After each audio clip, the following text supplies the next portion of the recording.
Hello, everyone, and welcome back to Nightmare Narratives. I can picture some of you already in bed, maybe some of you just getting home from work. Wherever you are, whatever time it is, I'm glad you're here. If this helps you relax or sleep, please like and subscribe. It means a lot. Now let's get you comfortable, and I'll tell you tonight's story. My name is Ray Coleman, and I've been a detective for 20 years. I've seen murders that would make your stomach turn, solved cases that kept me awake for weeks, and walked through crime scenes that still visit me in dreams. But nothing, and I mean nothing, prepared me for what happened in Jefferson National Forest in March of 1957. I remember the morning clearly because it was the first warm day after a brutal winter. Snow still clung to the mountain peaks, but down in the valley, you could smell spring trying to break through. I was drinking coffee in my office when the call came in. Detective Coleman, this is Ranger Station 7 up in Jefferson Forest. We need you up here right away. The voice belonged to Tom Martinez, the station chief. I'd known Tom for 5 years. He was steady as a rock, the kind of man who could handle a bear attack without breaking a sweat. But that morning his voice was shaking. What's the problem, Tom? It's hard to explain over the phone. We've got 5 men dead, but, Detective, we've also got 6 men still working, the same men. I thought he was joking at first. Tom wasn't the type for jokes, especially not about dead bodies, but the whole thing sounded crazy. Say that again? Just come up here, please. And Detective, bring the coroner. The drive up to the ranger station took 2 hours on winding mountain roads. The forest felt different that day, too quiet, like even the birds were holding their breath. My partner, Detective Sarah Mills, rode with me. She kept looking out at the trees. Something's wrong with this place, she said. What do you mean? Look at the animals. I looked. The deer stood perfectly still between the trees, watching our car pass. They didn't run like they usually did. They just stared with dark, empty eyes. When we reached the station, 6 rangers came out to meet us. They looked normal, clean uniforms, friendly faces, the usual tired look that comes from working long shifts in the mountains. Tom Martinez stepped forward. Thanks for coming, Detective. The bodies are inside. But something was wrong. Tom's handshake was ice cold even though it was a warm day. And when I looked into his eyes, they seemed flat, like looking at a photograph instead of a real person. Inside the station, we found 5 bodies laid out on the floor of the main room. Each man was wearing a ranger uniform. Each face was thin and drawn like they'd been starving for months. But here's the thing that made my blood run cold. I recognized every single face. The first body was Tom Martinez. Same mustache, same scar on his left cheek from a camping accident 3 years ago. But Tom Martinez was standing right next to me, breathing and talking. The second body was Bill Harper, a ranger I'd shared drinks with just last month. But Bill Harper was outside, loading equipment into a truck. All 5 dead men were rangers who were still alive and working. This is impossible, Sarah whispered. Tom, or whatever was wearing Tom's face, nodded slowly. We called you as soon as we found them this morning. None of us remember what happened. We went to bed normal last night, woke up to find this. I knelt beside the first body. The man looked exactly like Tom, down to a small mole on his neck. But his skin was gray and cold. His clothes were torn and his fingernails were bloody from scratching at something. How long have they been dead? I asked the coroner when he arrived. Dr. Peterson examined each body carefully. After an hour, he pulled me aside. His face was pale. Ray, these men died of starvation. But that's not the strangest part.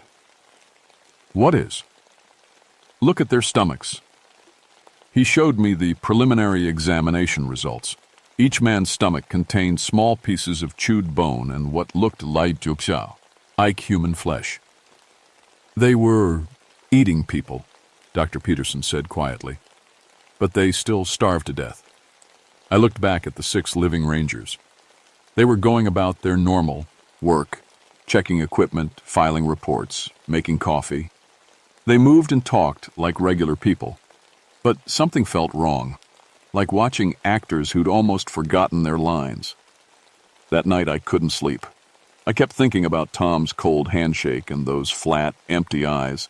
I'd worked with these men for years. I knew their families, their habits, their personalities, but the men I'd met today felt like shadows of the real Rangers. Around midnight, I made a decision that would change everything. I drove back up to the ranger station to watch the building through binoculars. What I saw there still gives me nightmares. The 6 rangers stood in the windows, completely still. They didn't move for hours. They didn't sit down, didn't eat, didn't even seem to breathe. They just stood there, staring out into the darkness with those flat, dead eyes. And in that moment, I knew with absolute certainty that whatever was wearing the faces of my friends wasn't human. The next morning, I started asking questions that nobody wanted to answer. I began with the families. Tom Martinez had a wife named Linda and 2 kids. When I knocked on their door, Linda answered with a smile, but I could see worry lines around her eyes. "Detective Coleman, how nice to see you. Is everything okay?" I wanted to ask about Tom. "How's he been lately?" Her smile flickered.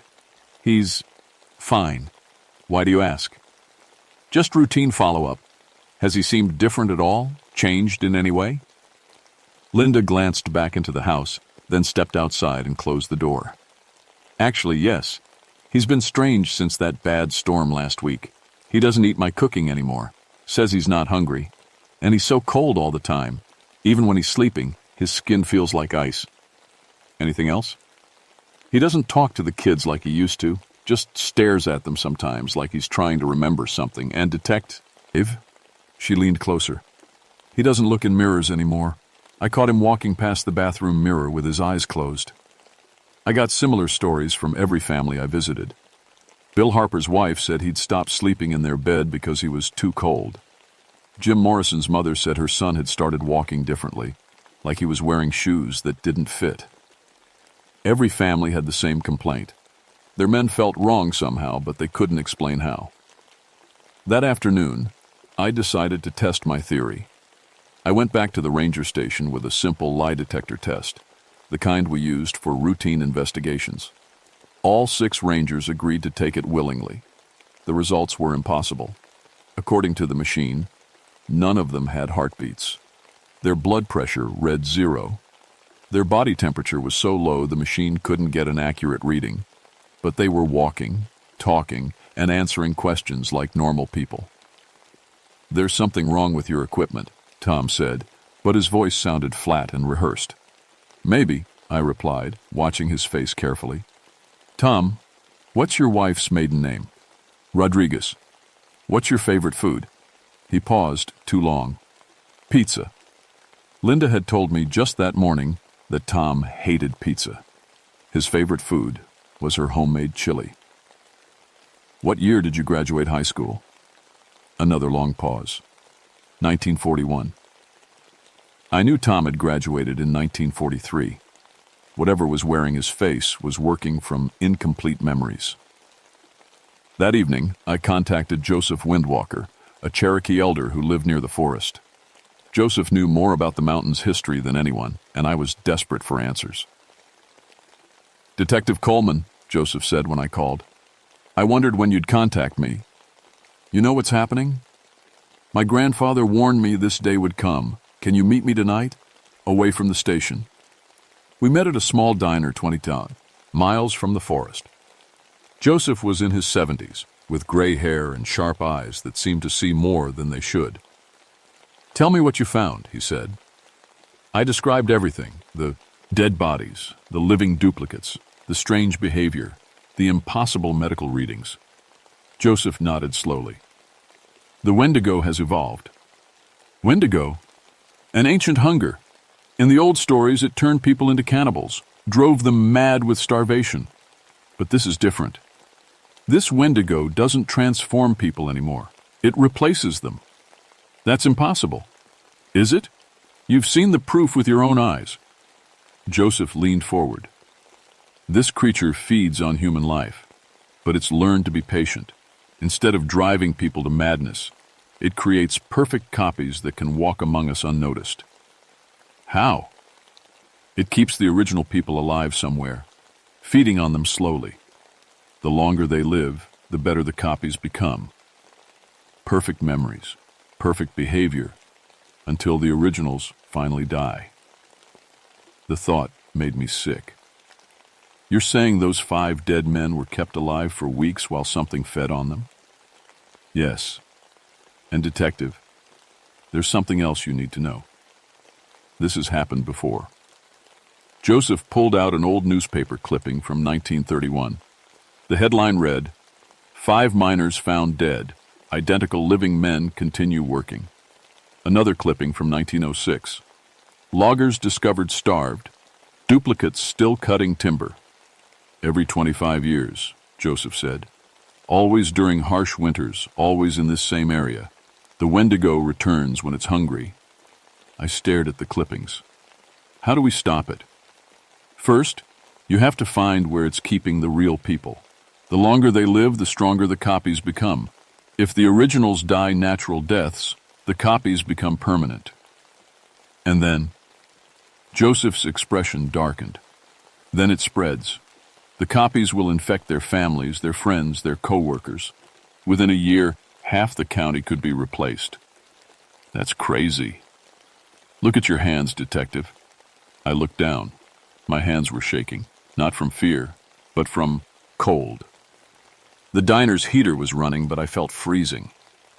"How long since you shook hands with Tom Martinez?" Joseph asked quietly. My blood turned to ice. "Yesterday morning." "The infection spreads through touch, detective. It's already begun."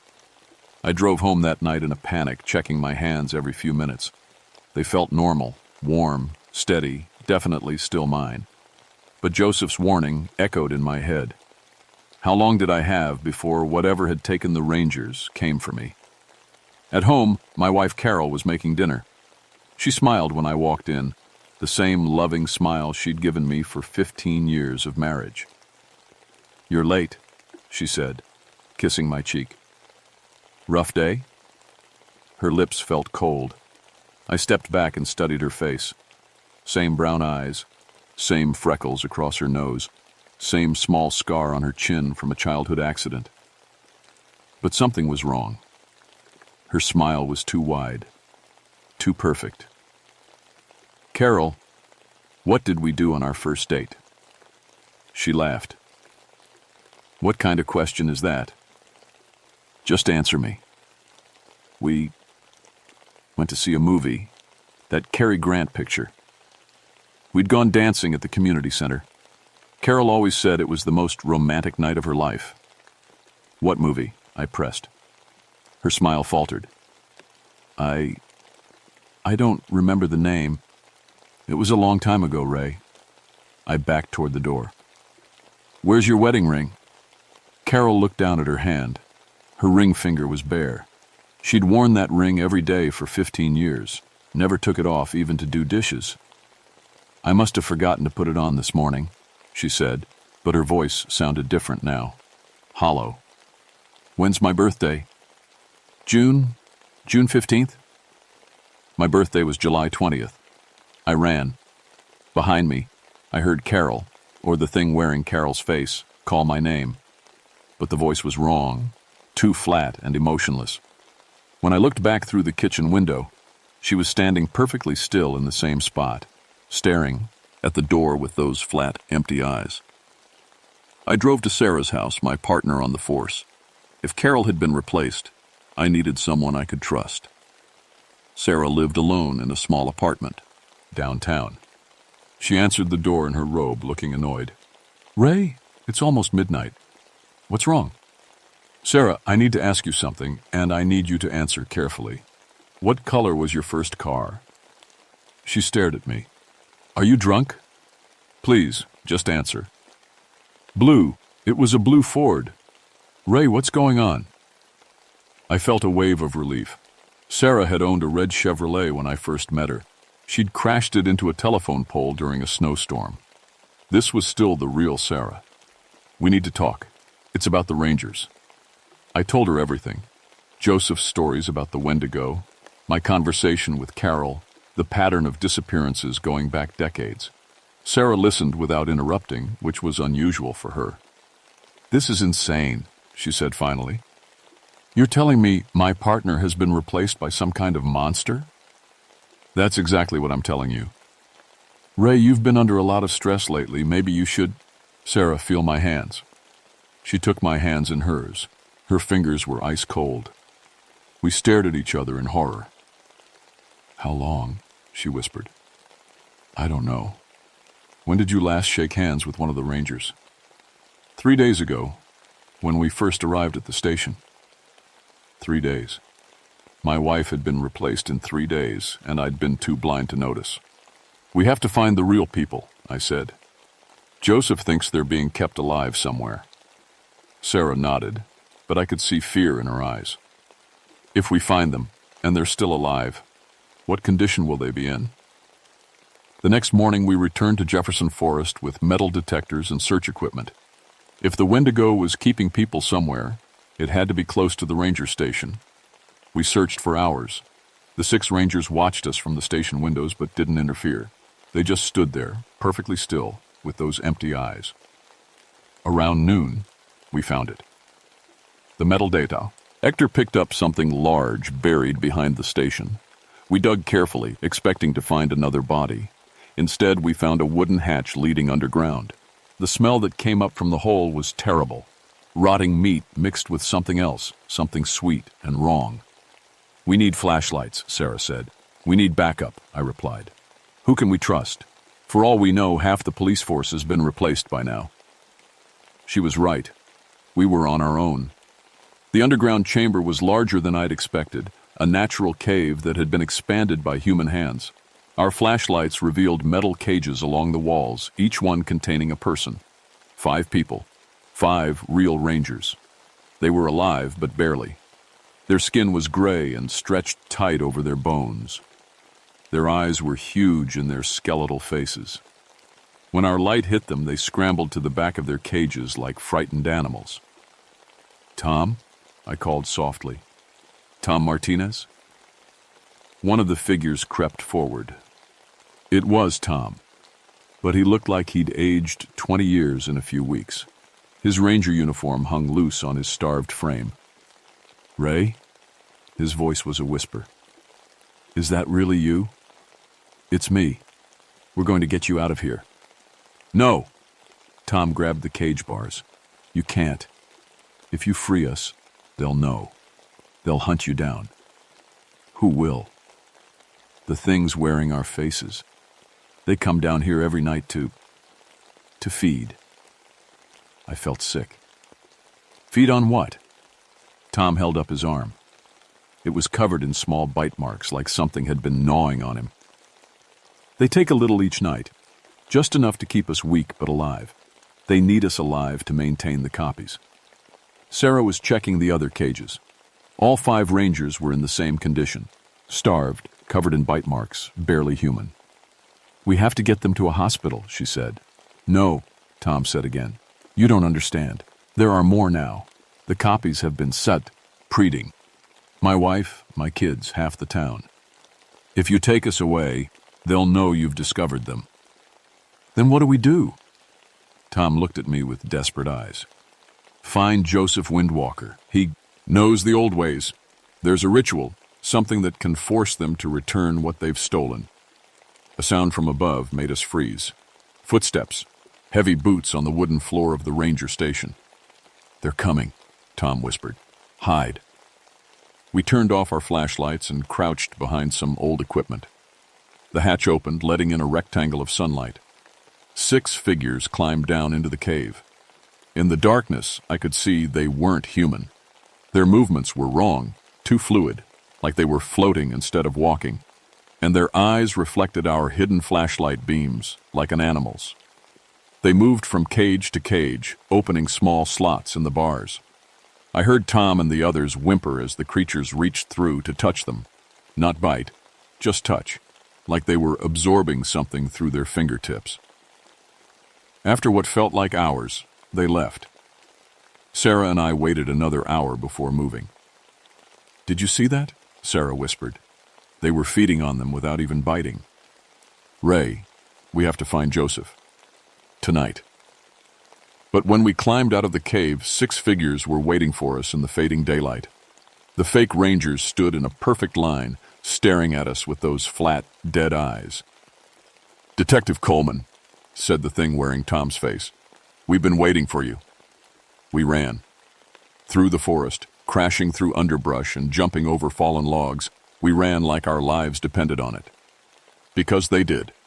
Behind us, the 6 creatures followed at a steady pace. They didn't run or hurry. They just walked calmly through the trees, always staying exactly the same distance behind us, like they were herding us somewhere specific. "This way," Sarah gasped, pointing toward a steep hillside. We scrambled up the rocky slope, our hands bleeding from sharp stones. When we reached the top, I looked back. The creatures had stopped at the bottom of the hill. I stood in a perfect line, watching us with those empty eyes. "Why aren't they following?" Sarah asked. That's when I realized where we were.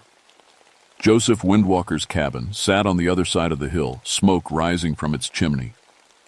"Sacred ground," I said, remembering something from my childhood. "Cherokee burial ground." We stumbled down the hillside and pounded on Joseph's door. He opened it before we could knock. "I saw you coming," he said. "Quickly, inside." Joseph's cabin was small but warm. The walls were covered with old photographs and what looked like protective symbols carved into the wood.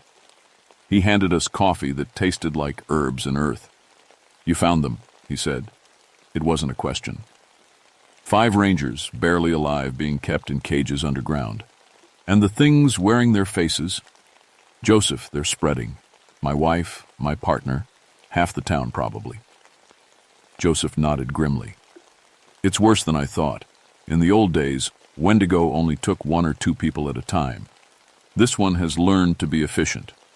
Can you stop it?" "There is a way, but it requires sacrifice." He pulled out an old leather book filled with handwritten pages. The language looked like Cherokee, but some symbols were older, stranger. "This ritual will force the Wendigo to return all the stolen life force to the original bodies. The copies will collapse and the real people will be healed." "What's the sacrifice?" Joseph looked at me with sad eyes. "Someone must willingly give their life to complete the binding. The Wendigo feeds on life energy. To force it to release its stolen food, you must offer it something equally valuable." "I'll do it," I said immediately. "Ray, no," Sarah grabbed my arm. "My wife is gone. My life is already over. If this can save the others—" Joseph shook his head. "It must be someone the Wendigo has not touched. You've been infected through contact. Your life force is already partially consumed." We all looked at Sarah. "I'll do it," she said quietly. "Sarah?" "Ray, I've been a cop for 10 years. I took an oath to protect people.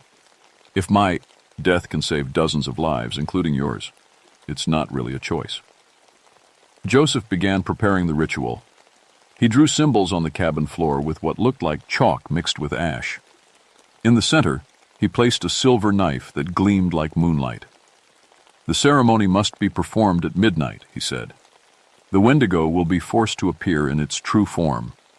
When it does, Detective Mills must cut her palm and let her blood fall on this symbol. The binding will be complete. And then? The Wendigo will be forced back into the spirit world, and all stolen life will return to its rightful owners. But Detective Mills will die instantly." Outside, we could hear movement in the forest. The creatures had found a way around the sacred ground. We had maybe an hour before they reached the cabin.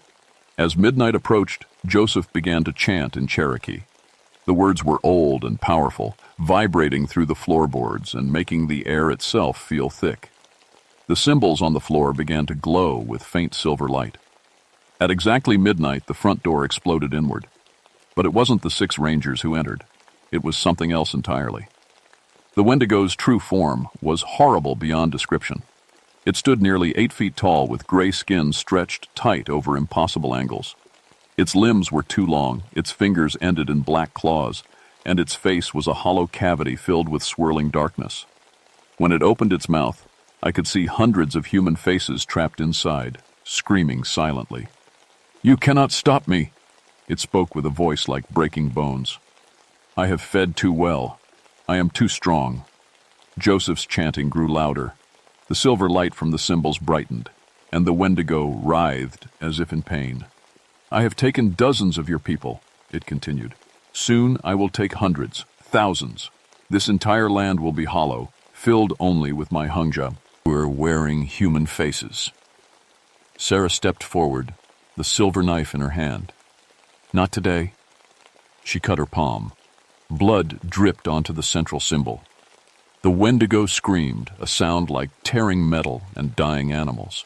The trapped faces in its mouth became visible, all the people it had consumed over the decades. They were reaching toward Sarah, their mouths open in gratitude. Light exploded from the symbols. The Wendigo's form began to dissolve, pulled apart by invisible forces. As it faded, I heard Joseph collapse behind me. "The old man's heart," Sarah said, kneeling beside him. The strain was too much. Joseph smiled with his last breath. "It is done. The binding is complete." Sarah looked at the knife in her hand, then at me. "Ray, I don't feel any different. I'm not dying." That's when I understood. Joseph had lied to us about who had to make the sacrifice. He'd known all along that completing the ritual would kill him, not Sarah. The old man had given his life to save us all. The 6 Ranger duplicates outside began to scream. Through the window, we watched them collapse, their stolen forms dissolving into gray dust that scattered in the wind. By dawn, it was over. We found all 5 real Rangers alive in their cages, weak but no longer dying. The Wendigo's defeat had broken the feeding connection. Within hours, they were strong enough to walk.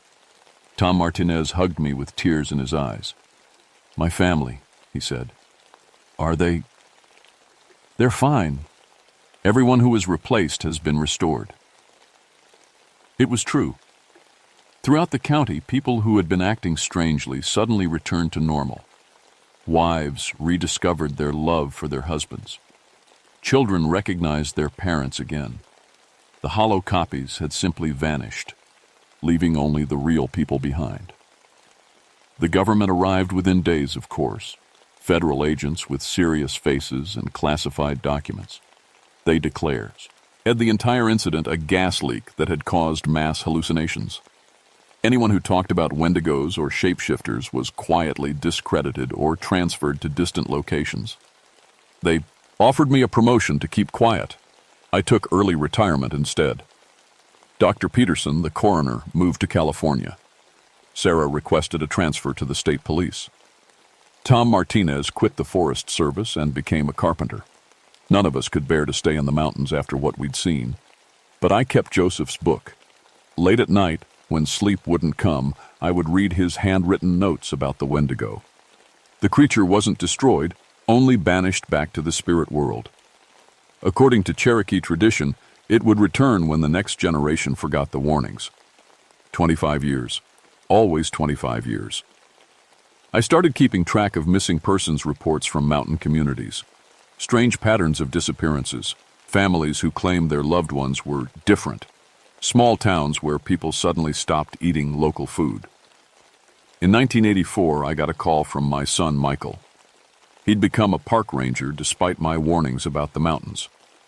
"Dad, something weird is happening up here. We found 3 hikers dead from starvation, but there are 3 hikers still walking around who look exactly like them." "Get out," I told him. "Get out now, and don't look back."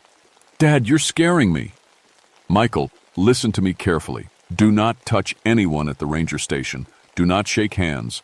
Do not hug anyone. Do not let them touch you. Drive to the nearest Cherokee reservation and ask for anyone who remembers Joseph Windwalker. Tell them Ray Coleman sent you." "Dad, this is crazy." "Do it now!" But it was too late. Michael's voice changed as we spoke, becoming flat and emotionless. "I have to go now, Dad. Don't worry about me. Everything is fine here. Everything is perfectly normal."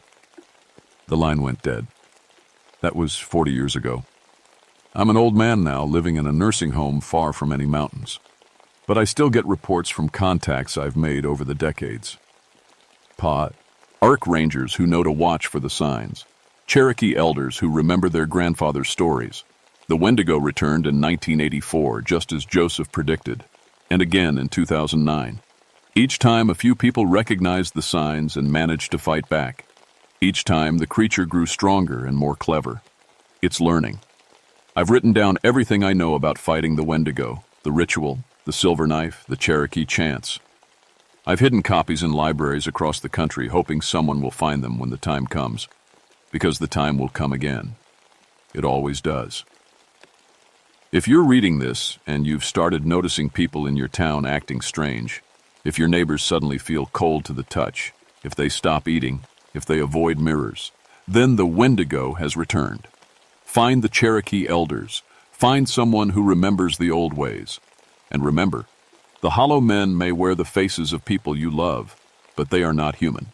They are only hunger wearing human skin, and they are always, always spreading.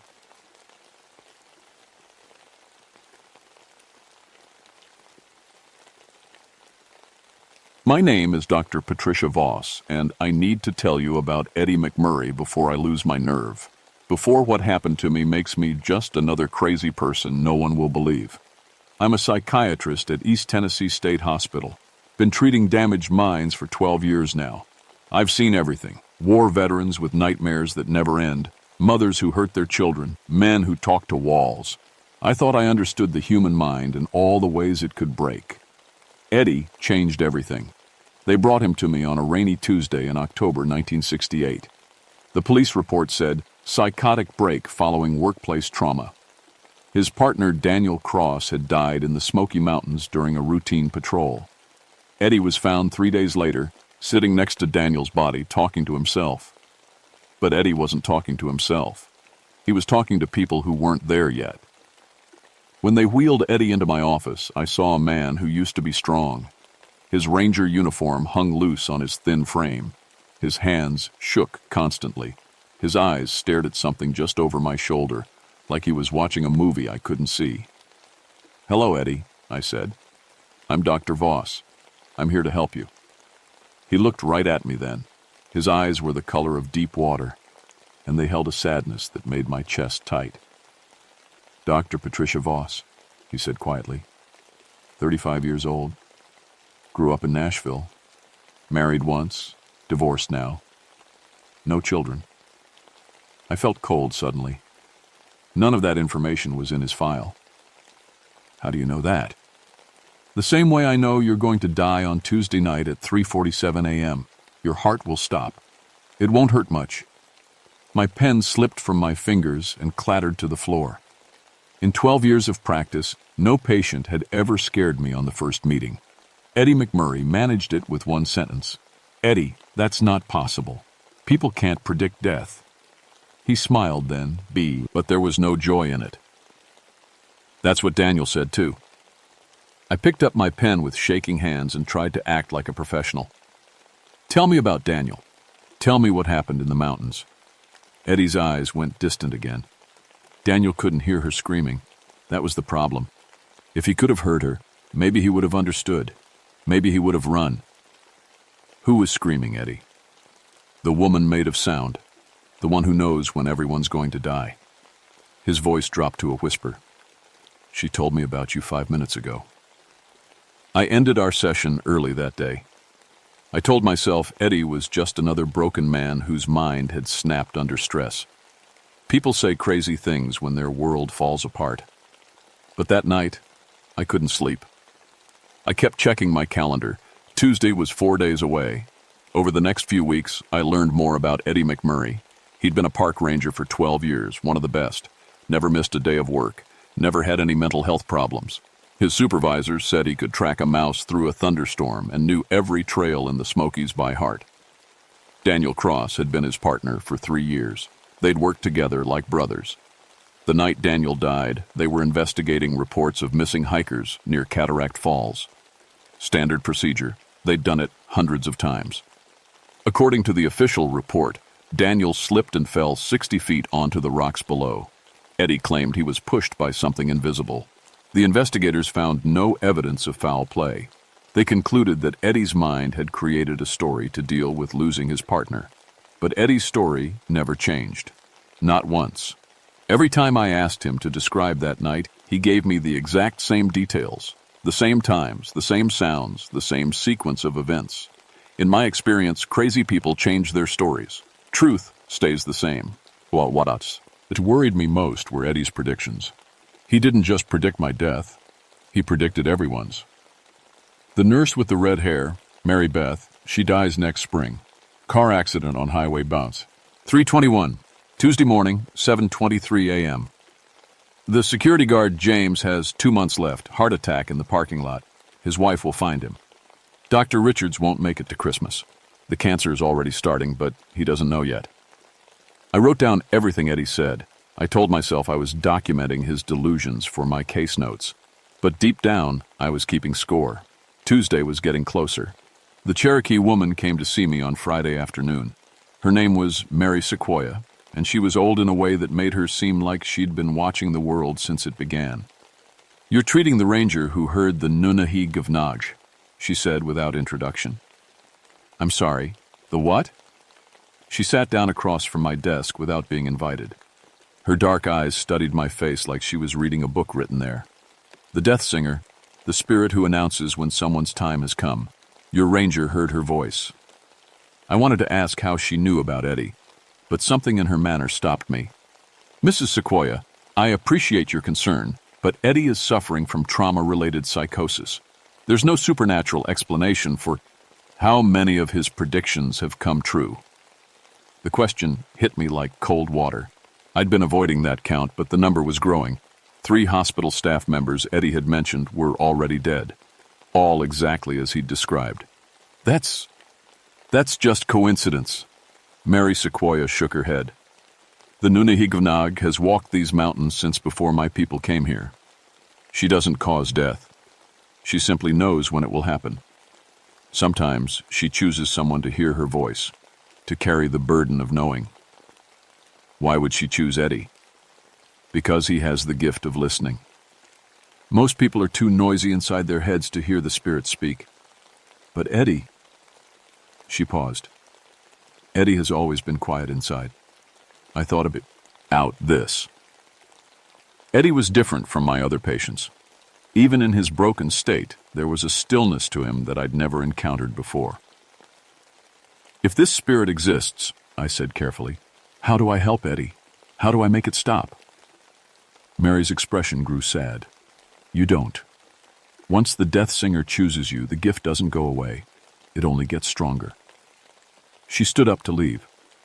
"Be kind to him, Dr. Voss. He's carrying more pain than one person should have to bear." After she left, I sat alone in my office as evening shadows crept across the walls.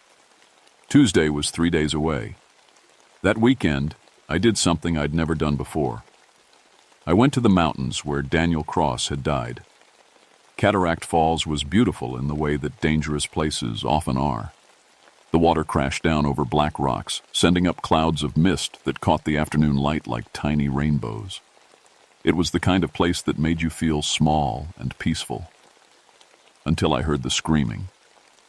It came from everywhere and nowhere. A woman's voice raised in pure agony. The sound cut through me like a blade, making my bones ache and my teeth hurt. I spun around looking for the source, but I was alone among the trees. The screaming lasted maybe 10 seconds. Then it stopped, leaving behind a silence so complete that even the waterfall seemed muted. I ran back to my car and drove home with shaking hands. That night, I called in sick for the first time in 5 years. Monday morning, I forced myself to go back to work. Eddie was waiting in my office when I arrived. "You heard her," he said. It wasn't a question. I nodded, not trusting my voice. "She's not evil," Eddie said quietly. "I thought she was at first. When she told me about Daniel, I hated her. But she's just lonely. She's been carrying everyone's death for so long that the knowledge is killing her too." "Eddie, what happened that night with Danya?" "Well, tell me the truth." He closed his eyes. "We were setting up camp near the falls. Daniel was cooking beans over the fire, complaining about his wife's cooking. Normal stuff. Then I heard her scream. It was so loud I thought my head would split open. But Daniel just kept stirring the beans like nothing happened. What did the scream tell you? Everything. I saw Daniel falling. I saw the exact rock that would crack his skull. I saw the time, 11:47 p.m. the next night. I even saw his face when he realized he was dying. Eddie's voice broke. I tried to save him. I told him we should go back early. I said I was feeling sick. I made up every excuse I could think of. But he didn't listen. How could he? I couldn't tell him the truth. Who would believe something so crazy? Eddie looked at me with those deep-water eyes. Even you don't really believe it. And you heard her yourself. He was right. Even after hearing that terrible scream, part of me still wanted to find a rational explanation. The night Daniel died, Eddie continued, she came to me again. Not just the scream this time. I saw her. 7 feet tall, made of shadow and sound waves that moved like water. She spoke to me without words, told me I could take Daniel's place. All I had to do was walk to the edge of the cliff and let myself fall. Why didn't you? Because she showed me what would happen if I died. The screaming wouldn't stop. She would find someone else to hear her voice, someone else to carry the burden. Maybe a child next time. Maybe someone weaker than me. His hands clenched into fists. I couldn't pass this curse to someone else. So Daniel died. At 11:47 p.m., exactly like she showed me. He was walking to the stream to wash the dinner plates. Something made him step too close to the edge. Maybe he slipped. Maybe something pushed him. It doesn't matter. The death singer doesn't lie about when your time comes. I wanted to comfort him, but what could I say? That everything would be okay? Tuesday was tomorrow. Eddie, I said carefully, about my prediction. He nodded. 3:47 a.m.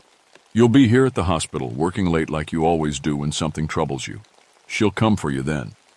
Is there any way to prevent it? Any way to change what she's shown you? Eddie's eyes filled with tears. I've been asking myself that question for 6 months. Every prediction I've made has come true. Every single one. He reached across and touched my hand with his cold fingers. I'm sorry, Dr. Voss. I'm so very sorry. Tuesday arrived gray and drizzling. I called in sick again, thinking maybe Eddie's prediction was wrong if I wasn't at the hospital. By noon, I was pacing my apartment like a caged animal. By 3 p.m., I was in my car driving to work. Something was pulling me there, a need I couldn't explain or resist. I told myself I was being scientific. If I stayed at the hospital and lived through the night, it would prove Eddie was just sick. If I died, well, I wouldn't be around to worry about it. The hospital was quiet on the night shift. I went to my office and tried to work on case files, but the words swam on the page. Every sound made me jump. Every shadow looked like it might be moving. At 3:30 a.m., I was still alive. Hope began to bloom in my chest. Maybe Eddie was wrong. Maybe the whole thing was just... The lights went out. Emergency power kicked in a few seconds later, bathing everything in red light that made the familiar halls look like something from hell. I could hear my heart hammering in my chest. 3:35 a.m. I stood up from my desk, thinking I should check on Eddie. Maybe being near him would protect me somehow. But as I reached for the door handle, I heard it. The screaming. It was louder than before, so intense that the windows in my office began to crack. But this wasn't just sound. It was something alive. Something that reached inside my chest and squeezed my heart like a fist. She appeared in front of my desk, 7 feet tall, just like Eddie had said. But he hadn't told me how beautiful she was. Her face was perfect, like something carved by an artist who understood pain. Her hair moved around her head, like she was underwater. And her eyes held the sorrow of everyone who had ever died. When she opened her mouth to scream again, I saw inside her throat. It wasn't flesh and blood. It was a tunnel filled with swirling darkness and the faces of the dead. Hundreds of them. Thousands. All the people whose deaths she had announced over the centuries. My heart stopped. The pain was incredible. like someone had reached into my chest and crushed my heart in their grip. I fell to my knees, gasping for air that wouldn't come. The room spun around me, red emergency lights streaking like comets. 3:47 a.m. But as the darkness closed in, I heard something else. Eddie's voice, calling from somewhere far away. "Not yet. She doesn't have to die yet." The death singer turned toward the sound, her terrible, beautiful face showing something like surprise. The pressure in my chest eased just enough for me to suck in a breath. Eddie appeared in my doorway. He looked different, older, like he'd aged years in the few hours since I'd seen him. His eyes glowed with the same dark light as the spirits. "You said I could choose," he told her. "You said I could take someone's place." "No," I tried to say, but no sound came out. "I choose to take hers. Let Dr. Voss live." The death singer studied him with those ancient eyes. When she spoke, her voice was like wind through a graveyard. "The choice was offered before. You refused. I was selfish then. I was afraid." Eddie stepped into the room, moving between me and the spirit. "I'm still afraid, but she doesn't deserve this. She was just trying to help me. All must die when their time comes. Then change her time. Make it my time instead." The spirit considered this. Around us, the hospital seemed to hold its breath. Even my damaged heart stopped its frantic beating. "If you take her death," the death singer said, "you will hear the sea. Creams forever. Every death I announce will echo in your mind until the sound drives you mad. Is her life worth that suffering?" Eddie looked back at me. His smile was sad but genuine. "Yes, it is." The spirit nodded once. The crushing pain in my chest vanished, replaced by a warmth that felt like sunlight. I could breathe again. But Eddie screamed. It wasn't a human sound. It was the cry of someone whose mind was being torn apart. He fell to the floor, his back arching as wave after wave of supernatural agony rolled through him. "Stop!" I crawled toward him. "You're killing him." "I am not killing him," the death singer said. "I am making him like me. He will live, but he will carry the voices of the dead in his mind forever. He will know when everyone around him will die, and he will be powerless to save them." Eddie's screaming stopped. He lay still on the floor, breathing in short gasps. When he opened his eyes, they were no longer the color of deep water. They were black, like looking into an empty well. "I can hear them all," he whispered. "Everyone in the hospital, everyone in the city. Their deaths are singing to me." Tears ran down his cheeks. "Oh God, there are so many." The death singer began to fade. "You chose this, Harold. Now you will serve as I have served, announcing death to those who can hear." "Wait," I called out. "Why Eddie? Why choose him?" She paused, half dissolved into shadow. "Because he was willing to die for others. Because he chose love over fear." Her eyes found mine one last time. "And because someone must carry the burden. Someone must know when death is coming, so the living can prepare." Then she was gone, leaving behind only the smell of rain and the echo of distant screaming. Eddie sat up slowly. His face was gray, aged decades in minutes. When he looked at me, I saw infinite sadness in his black eyes. "You have 6 more years," he said quietly. "Cancer. But don't worry about that now. Live your life, Dr. Voss. Live it as well as you can." He stood up and walked to the window. Outside, dawn was breaking over. The mountains, painting the sky in shades of gold and red. "I can see all their deaths," he said. "The whole city, spread out like a map of sorrow. The old man in room 302 has 3 hours left. The young mother in pediatrics has 40 years. The security guard..." He closed his eyes. "James has 10 minutes. Heart attack in the parking lot, just like I told you before." "Eddie, I'm so sorry. I never wanted this to happen to you." He turned back to me, and for a moment his eyes cleared. He looked almost like the man who had been brought to my office weeks ago. "Don't be sorry. I made the choice freely. Besides," he smiled, and it was the saddest smile I'd ever seen. "At least now I know I'm not crazy." The next few months changed everything. Eddie's predictions grew stronger and more detailed. He could tell me not just when someone would die, but how, where, and sometimes even why.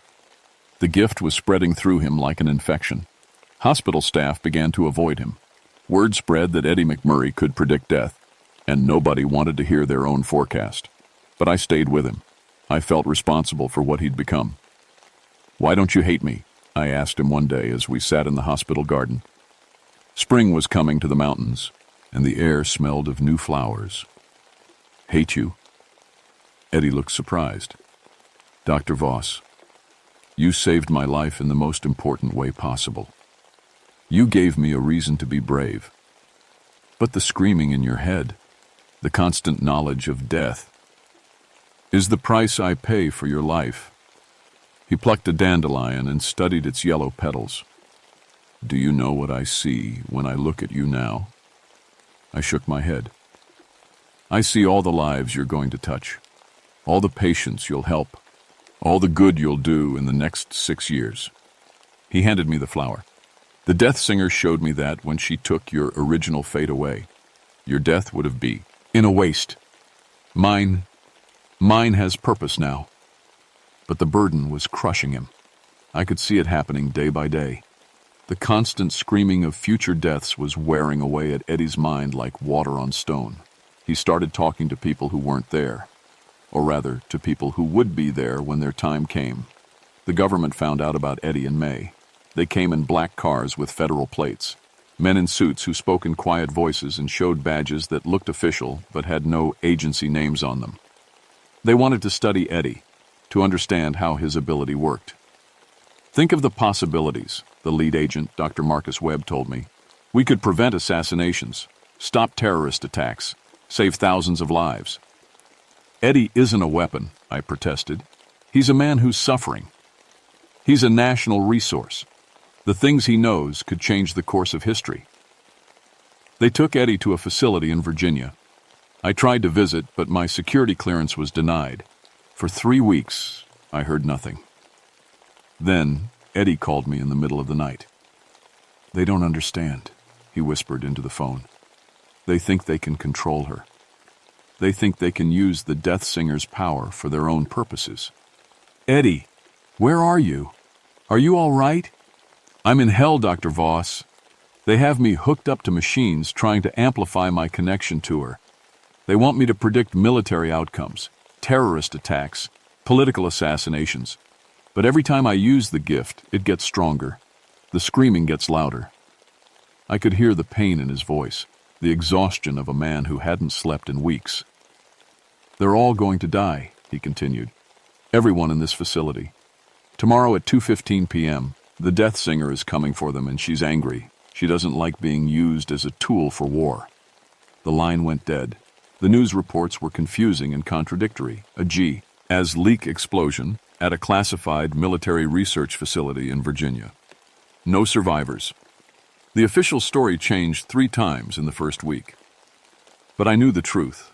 The death singer had punished those who tried to exploit her power. Eddie appeared at my office the following Tuesday night. He looked like he'd been walking through hell. His clothes were torn and burned. His hair had gone completely white, and his eyes were no longer black. They were empty, like all the light had been drained out of them. "She's free now," he said. "The death singer. They broke the bonds that held her to the mountains. Now she can go anywhere. Choose anyone to hear her voice. Eddie, you look terrible. Let me call a doctor."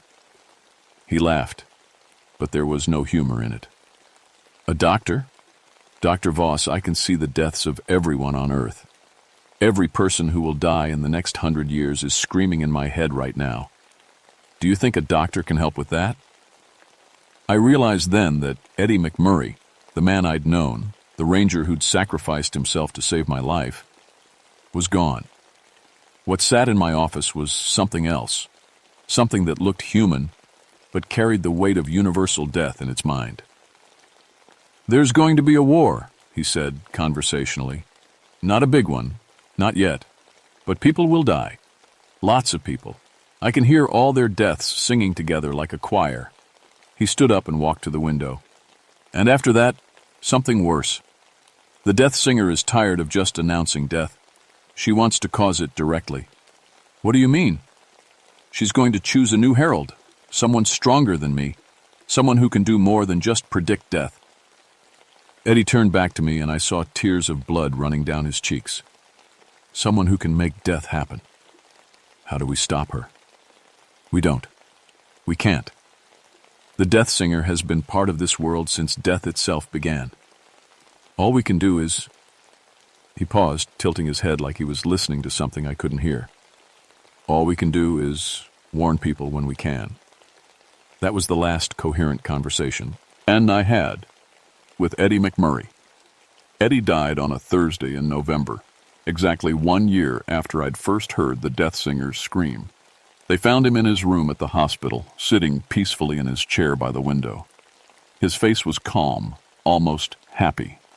But his eardrums had been completely destroyed from the inside, as if the sound in his head had finally become too much to bear. I was the one who found him.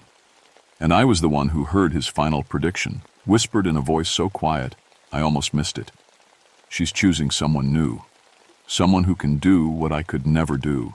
Someone who won't just announce death, but create it." I arranged Eddie's funeral myself.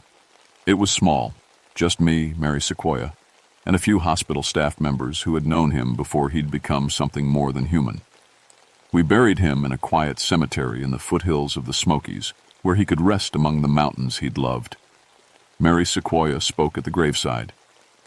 The Cherokee believed that some people are born to carry burdens too heavy for one soul. Eddie McMurray was such a person. He chose love over fear, sacrifice over safety.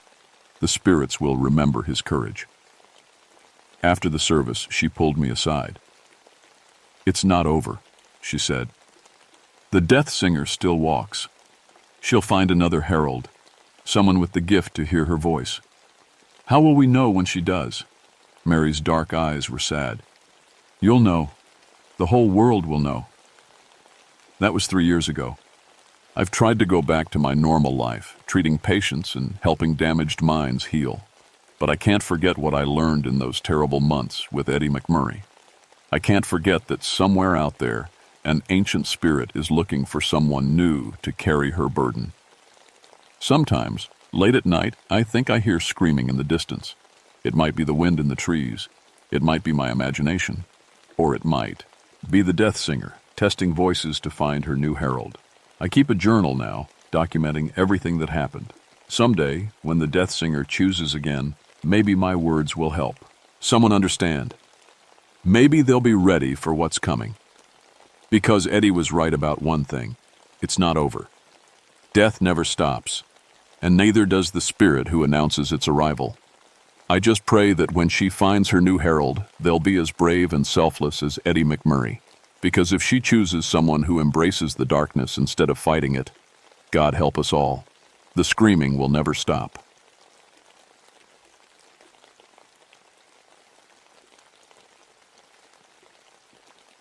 My name is Lisa Valdez, and I've been a park ranger at Pisgah National Forest for 6 years. I'm telling you this story because someone needs to know what really happened out there in November 1992. The official reports call it an electromagnetic anomaly, but that's just government talk, for we have no idea what the hell this was. I love my job. Always have. There's something peaceful about walking these ancient trails, checking on campsites, making sure folks stay safe in the wilderness. The mountains of North Carolina have been my home since I was born, and I know every inch of these woods like the back of my hand. Or at least, I thought I did. November 15th started like any other day. The air was crisp and clean, smelling of pine needles and damp earth. Fall colors still clung to some trees, painting the forest in reds and golds. I'd gotten 3 separate reports over the past week about strange things happening near Looking Glass Rock, hikers talking about getting lost on familiar trails, campers saying their compasses spun wildly. One guy even claimed he heard voices in languages that didn't exist. I figured it was just city folks getting spooked by normal forest sounds, maybe some teenagers playing pranks. Nothing I hadn't handled before. My radio crackled to life around 8 a.m. "Lisa, we got another one," said Jim, our dispatcher. "Hiker named Mark Thompson. Been missing for 3 days near Looking Glass Rock area." 3 days. I adjusted my pack and checked my GPS. That's not like these reports. Most folks just get turned around for a few hours. This one's different. His car's still at the trailhead, but search teams can't find any trace of him. His family says he knows those trails better than most rangers. I felt a small chill that had nothing to do with the morning air. I'll head out there now. The drive to Looking Glass Rock took 20 minutes, on winding forest roads. I'd been to this area hundreds of times. It's popular with hikers because of the beautiful waterfall and the Cherokee historical sites scattered throughout. The Cherokee people consider this area sacred, and I always made sure visitors showed proper respect. As I parked at the trailhead, something felt wrong. I couldn't put my finger on it at first. The forest was too quiet. No bird songs, no squirrel chatter. Even the wind seemed muted, like nature itself was holding its breath. I grabbed my radio and gear, did my usual equipment check. Flashlight, first aid kit, emergency flares, GPS device, and my service pistol. I'd never had to draw that gun on anything bigger than an angry bear, but something told me to make sure it was easily accessible today. The trail started normally enough. Well-worn dirt path, familiar markers, everything exactly where it should be. But as I walked deeper into the woods, that wrongness feeling grew stronger. The temperature seemed to drop with every step, even though the sun was shining bright overhead. About a mile in, I found something that made me stop dead in my tracks. Footprints in the mud, but they were wrong somehow. They looked like hiking boots, the right size for a grown man, but they were arranged in impossible patterns. Some faced backwards. Others seemed to overlap in ways that defied basic physics. And some appeared to be walking straight up a tree trunk. I knelt down and examined them closer. The prints were fresh, maybe a day old, but they didn't follow any logical walking pattern. It was like someone had been dancing or stumbling or... I couldn't make sense of it. My radio hissed with static. I tried to call it in, but all I got was white noise. That was odd. We had good coverage in this area. I checked my GPS, and the screen showed my location as being 3 miles north of where I actually was. When I tapped it, thinking it was malfunctioning, but the readings stayed the same. A sound drifted through the trees ahead of me. Voices. Multiple people talking, but I couldn't make out the words. Relief washed over me. Maybe I'd found Mark and he wasn't alone. Maybe he was with other hikers who could explain these weird footprints. But as I got closer, the voices became clearer, and my blood ran cold. "Base camp, this is Ranger Jackson. We've got a situation out here near Looking Glass Rock." Ranger Jackson had been dead for 15 years. I stood frozen on the trail, my heart hammering against my ribs. The voice on my radio was crystal clear, talking about patrol routes and missing hikers just like any normal day. But Tom Jackson had died in 1977 when his truck went off a mountain road during a winter storm. "Base camp, do you copy? We need backup at these coordinates." The coordinates he rattled off matched exactly where I was standing. My hands shook as I grabbed my radio. "Hello? Hello, who is this?" Silence. Then static. Then nothing. I tried to convince myself it was some kind of radio interference. Maybe signals from old broadcasts bouncing off the mountains. There had to be a logical explanation. But deep in my gut, I knew something was terribly wrong. I kept walking, following those impossible footprints deeper into the forest. The wrongness grew stronger with every step. Colors seemed too bright, then too dim. Shadows fell in directions that didn't match the sun. And the silence was getting worse. Not just quiet, but the complete absence of any living sound. Then I saw him. A man sat on a fallen log about 50 yards ahead, his back to me. He wore hiking gear and had the right build to be Mark Thompson. I felt a surge of relief and jogged toward him. "Mark? Mark Thompson?" He didn't respond. As I got closer, I could see he was staring straight ahead into the trees, completely motionless. "Sir, are you okay?" I reached out to touch his shoulder and he turned around. It was Mark Thompson, but it wasn't. The face was right. Same features, same brown hair, same age. But his eyes were all wrong. They looked old, ancient, like he'd been staring into something terrible for years and years. And there was something else. His clothes were wrong too. Instead of modern hiking gear, he wore style of clothing from maybe the 1950s. "You shouldn't be here," he said in a voice that sounded like wind through dry leaves. "None of us should be here." "Mark, my name is Lisa Valdez. I'm a park ranger. Your family is worried about you. How long have you been out here?" He tilted his head like he was listening to something I couldn't hear. "Time doesn't work right here. I've been walking for 3 days, but also for 30 years. Do you understand?" I didn't understand. Nothing about this made sense. "Mark, let me help you get back to the trailhead. You need medical attention." "There is no trailhead anymore." He pointed behind me. I turned around and my stomach dropped into my boots. The trail I'd been following was gone. Instead of the familiar dirt path, there was thick forest in every direction. Old-growth trees that would take centuries to grow stood where I'd been walking just minutes before. "This isn't possible," I whispered.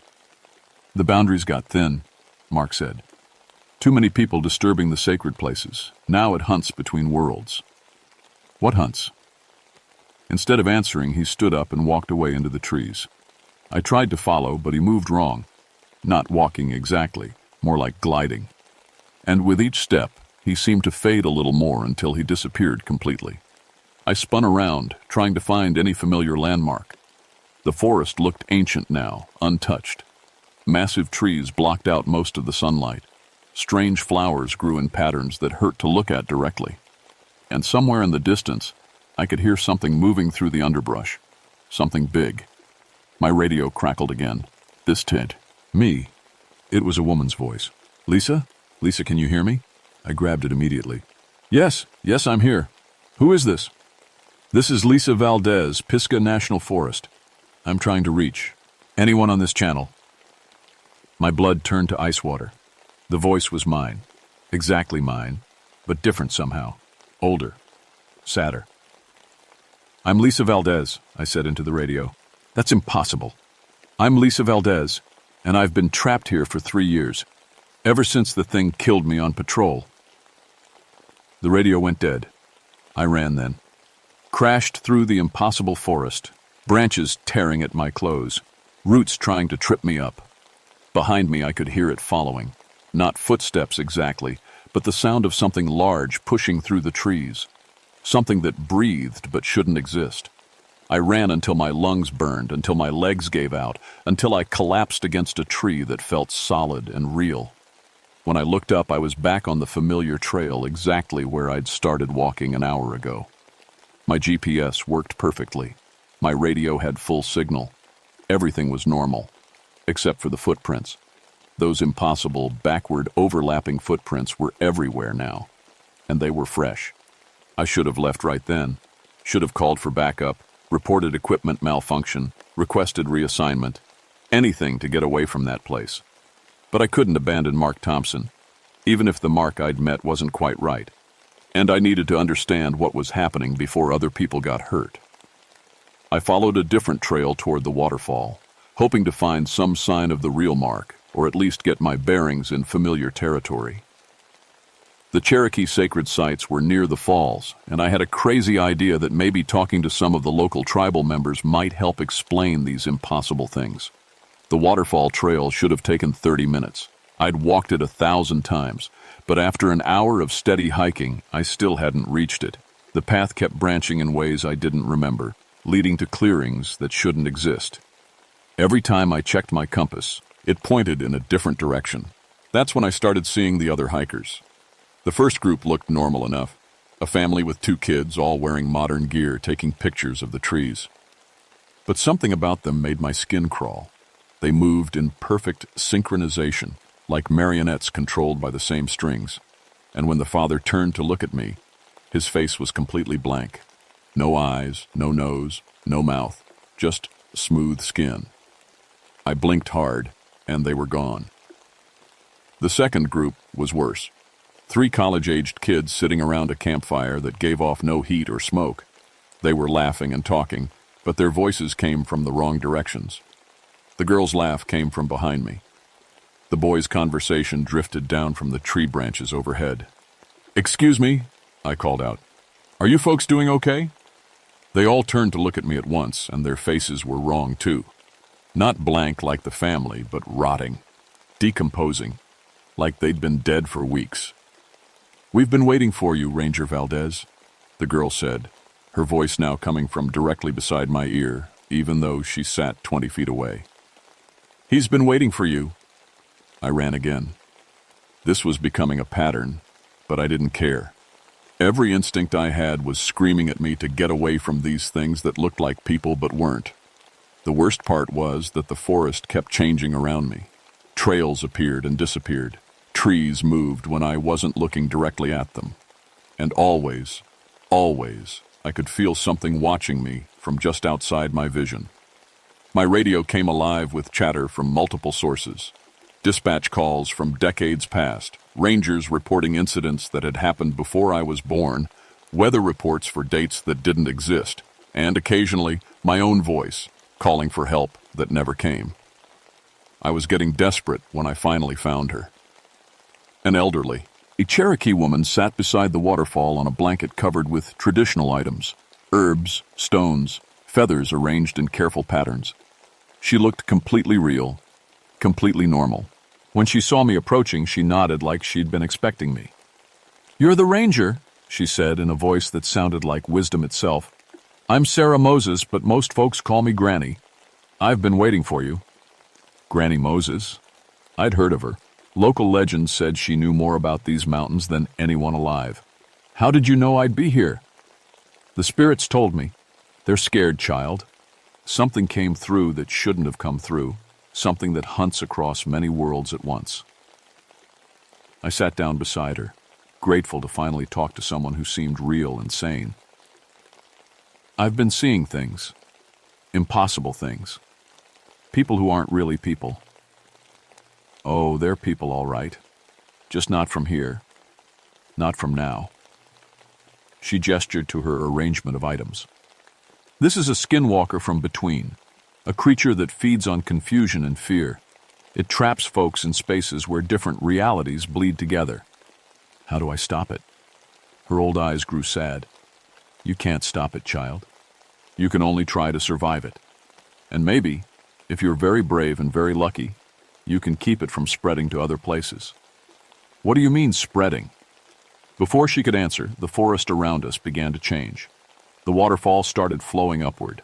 The trees twisted into impossible shapes, and somewhere in the distance, something roared with a sound that came from no earthly throat. "It's starting," Granny Moses whispered. "The big hunt. It's been gathering power, learning about our world by studying the people it's caught. Now it's ready to break through completely." The sound came again, closer this time, and with it, I could hear voices. Dozens of them. All the missing hikers. All the people who'd vanished in these woods over the years. They were calling for help, but their voices came from everywhere at once, above us, below us, from inside the trees themselves. "Run, child," Granny Moses said, but she didn't move from her blanket. "I'll hold it as long as I can. Find the others like you, the ones who can see between worlds. You'll need each other for what's coming. I'm not leaving you here. You don't have a choice." The forest exploded into chaos. Reality cracked like broken glass, showing glimpses of other worlds, other times. I saw the same clearing in winter, in summer, during storms that hadn't happened yet. I saw myself as a child, as an old woman, as a skeleton. And through it all, something dark and hungry moved between the cracks, feeding on the terror of trapped souls. I ran one more time, but now I understood I wasn't running away from the creature. I was running toward the only chance any of us had. The creature showed itself to me 3 miles from where I'd left Granny Moses. It stepped out from between 2 pine trees like it was walking through a doorway, and I finally understood why my mind had been refusing to process what I'd been seeing all day. The thing wasn't from our world. It wasn't even from one other world. It existed in the spaces between realities, and looking at it was like trying to see in 4 dimensions at once. It was shadow, but shadow with substance. It was tall, then short, then impossibly wide.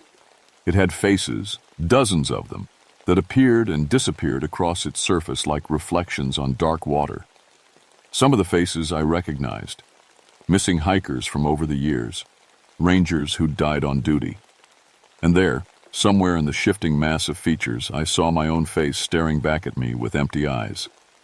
Lisa Valdez, it said, and its voice came from everywhere and nowhere. I've been studying you, learning from you. Soon, I'll be you. What are you? I am hunger. I am the space between thoughts, between heartbeats, between worlds.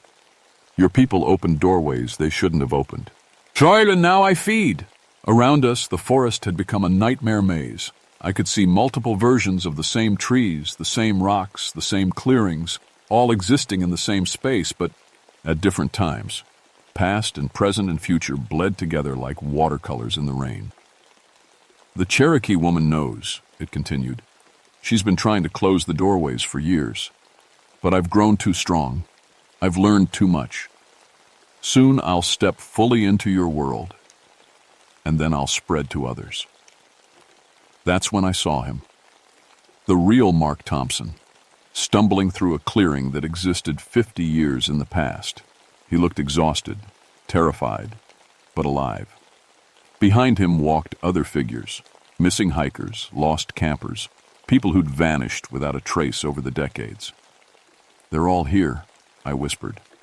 All trapped between worlds, yes. Their fear feeds me. Their confusion makes me stronger. But you, Lisa Valdez, you're special. You can see clearly, even when reality breaks apart. That makes you either very dangerous to me or very useful. The creature reached out with appendages that looked like arms made of living shadow. Where they touched the air, reality cracked further. I could see through the cracks to other places, cities I'd never visited, forests that might exist on different planets, oceans under alien stars. Choose, it said. Join me willingly, and I'll let the others go free. Fight me, and watch them all die slowly, over and over, in every reality at once. I thought about Granny Moses, holding the line with nothing but herbs and prayer. I thought about Mark Thompson and all the others, trapped in this nightmare for years.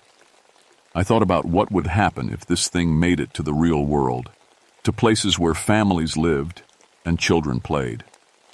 I choose option 3, I said, and pulled out my service pistol. The bullets passed right through it, of course. But I wasn't trying to hurt the creature. I was trying to get its attention focused entirely on me while I did something incredibly stupid. I stepped forward, directly into one of the real 80 cracks. The sensation was like being torn apart and put back together again every second. I existed in multiple places at once, as a ranger on patrol, as a little girl learning to ride a bike, as an old woman dying peacefully in bed, as a skeleton crumbling to dust. All of these versions of me were real, all happening at the same time. But that also meant I could be everywhere at once. I found Mark Thompson in 1992 and grabbed his hand. I found the other missing hikers scattered across different time periods and gathered them together. And I found all the different versions of myself, the one who'd died 3 years ago, the one who'd never become a ranger, the one who'd moved to the city, and I pulled them all into the same moment. The creature roared in fury and confusion. It had been feeding on our separation, our isolation across different realities. But now we were together, all of us, in a space between spaces that it couldn't fully control. Now! I shouted to every version of myself across every timeline. Everyone together! And we ran. Not away from the creature this time, but toward the center of its power, toward the main crack in reality that it used to travel between worlds. If we could close that crack, trap it between dimensions.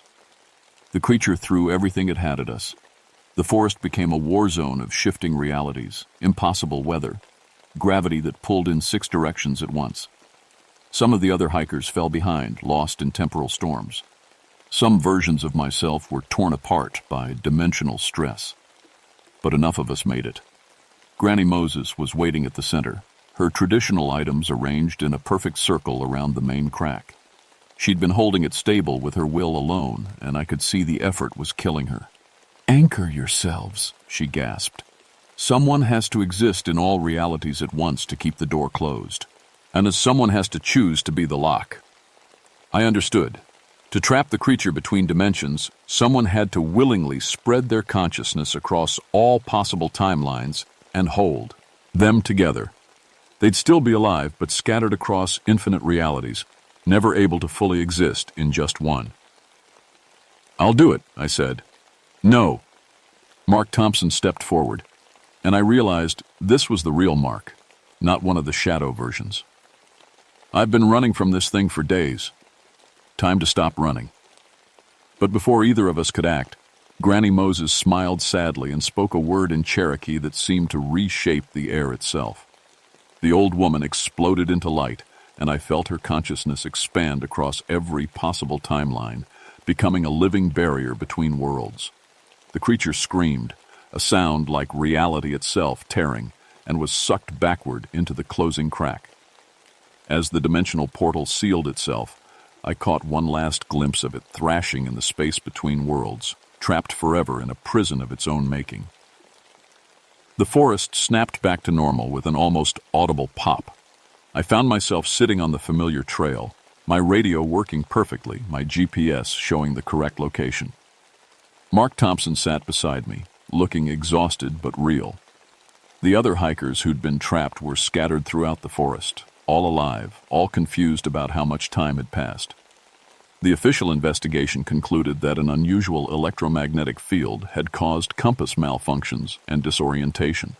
Mass hysteria explained the shared hallucinations. Everyone was found safe, so no one asked too many hard questions. But I know what really happened.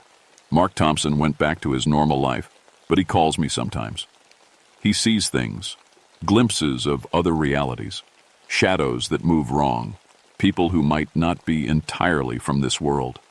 The experience left him sensitive to dimensional boundaries, able to spot when reality gets thin. I stayed on as a ranger, but my job changed. I watch for signs of dimensional instability, especially around the sea. Cherokee sacred sites. The tribal council works with me now. They've always known about the thin places, the spots where other worlds bleed through. Granny Moses's body was found peaceful under the waterfall, like she'd simply laid down to rest. But sometimes, late at night, I hear her voice on my radio. She warns me when dangerous things are stirring, when the barriers between worlds need reinforcement. The area around Looking Glass Rock remains officially off-limits due to geological instability. But really, it's because reality is still a little cracked there. Not enough for the big creature to come through, but enough that careless hikers sometimes slip between moments, get lost in yesterday or tomorrow. We three, me, Mark, and Granny's spirit, have become an unofficial protection system. I patrol the physical world. Mark watches for civilian incidents, and Granny guards the spiritual boundaries. It's not a perfect system, but it works. November is still the worst time. Something about the seasonal change makes the barriers weaker. Every year I get a few reports of strange incidents, missing time, hikers who come back changed. Most turn out to be nothing. But some require attention. The government knows more than they admit. Military researchers visit the area sometimes, taking readings, asking questions about dimensional technology. I cooperate when I have to, but I don't trust them to handle this responsibly. Because the truth is, the creature we defeated wasn't unique. There are others out there, hunting in the spaces between worlds. Some are smaller, content to feed on individual victims. Others are much, much larger. And sometimes, late at night when I'm patrolling the deep woods, I can feel them testing the barriers, looking for weak spots, waiting for their chance to break through into a reality full of fresh prey. But they'll have to get past. It's us first. My name is Lisa Valdez, and I'm still a park ranger at Pisgah National Forest. I protect people from the usual dangers, wildlife, weather, getting lost on unfamiliar trails. I also protect them from the unusual ones, the ones that hunt between worlds in the shadows where reality grows thin. And as long as I'm here, as long as Mark keeps watch, as long as Granny Moses guards the sacred places, those shadows will stay where they belong. Most of the time.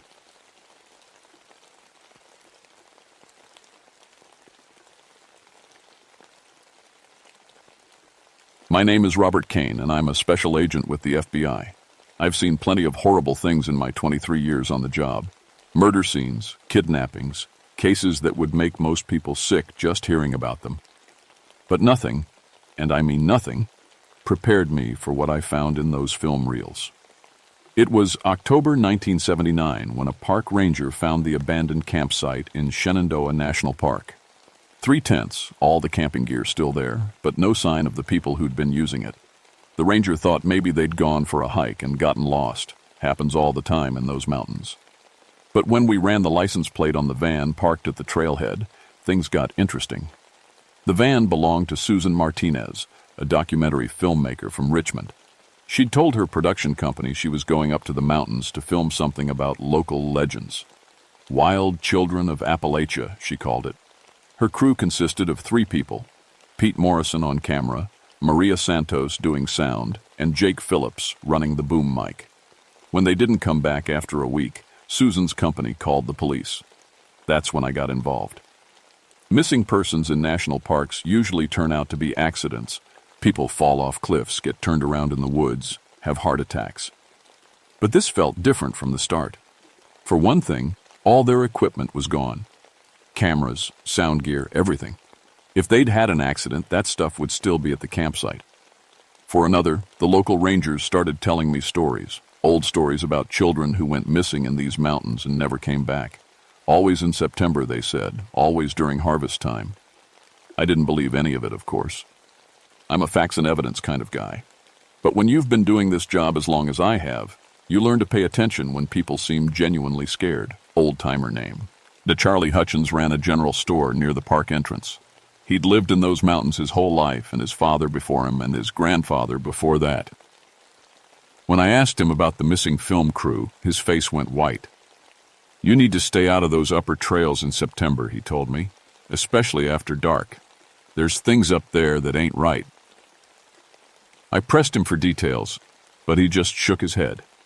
Said his grandfather used to tell stories about children who got lost during the harvest season back in the 1880s.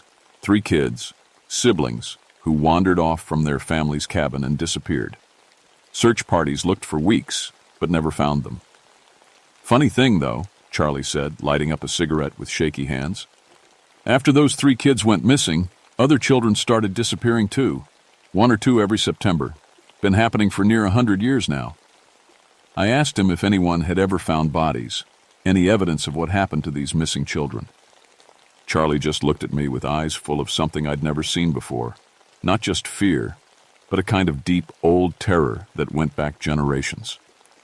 "Mister," he said, "there's some things in these mountains that shouldn't be found." That's when I knew this wasn't going to be a normal missing persons case. I'd been tracking patterns of disappearances in rural areas for years. And when someone like Charlie Hutchins gets that look in his eyes, you pay attention. There was something in those mountains, something that had been taking people for a very long time. The next morning, I assembled a search team and headed up the mountain to where the film crew had last been seen. We had dogs, helicopters, the whole works.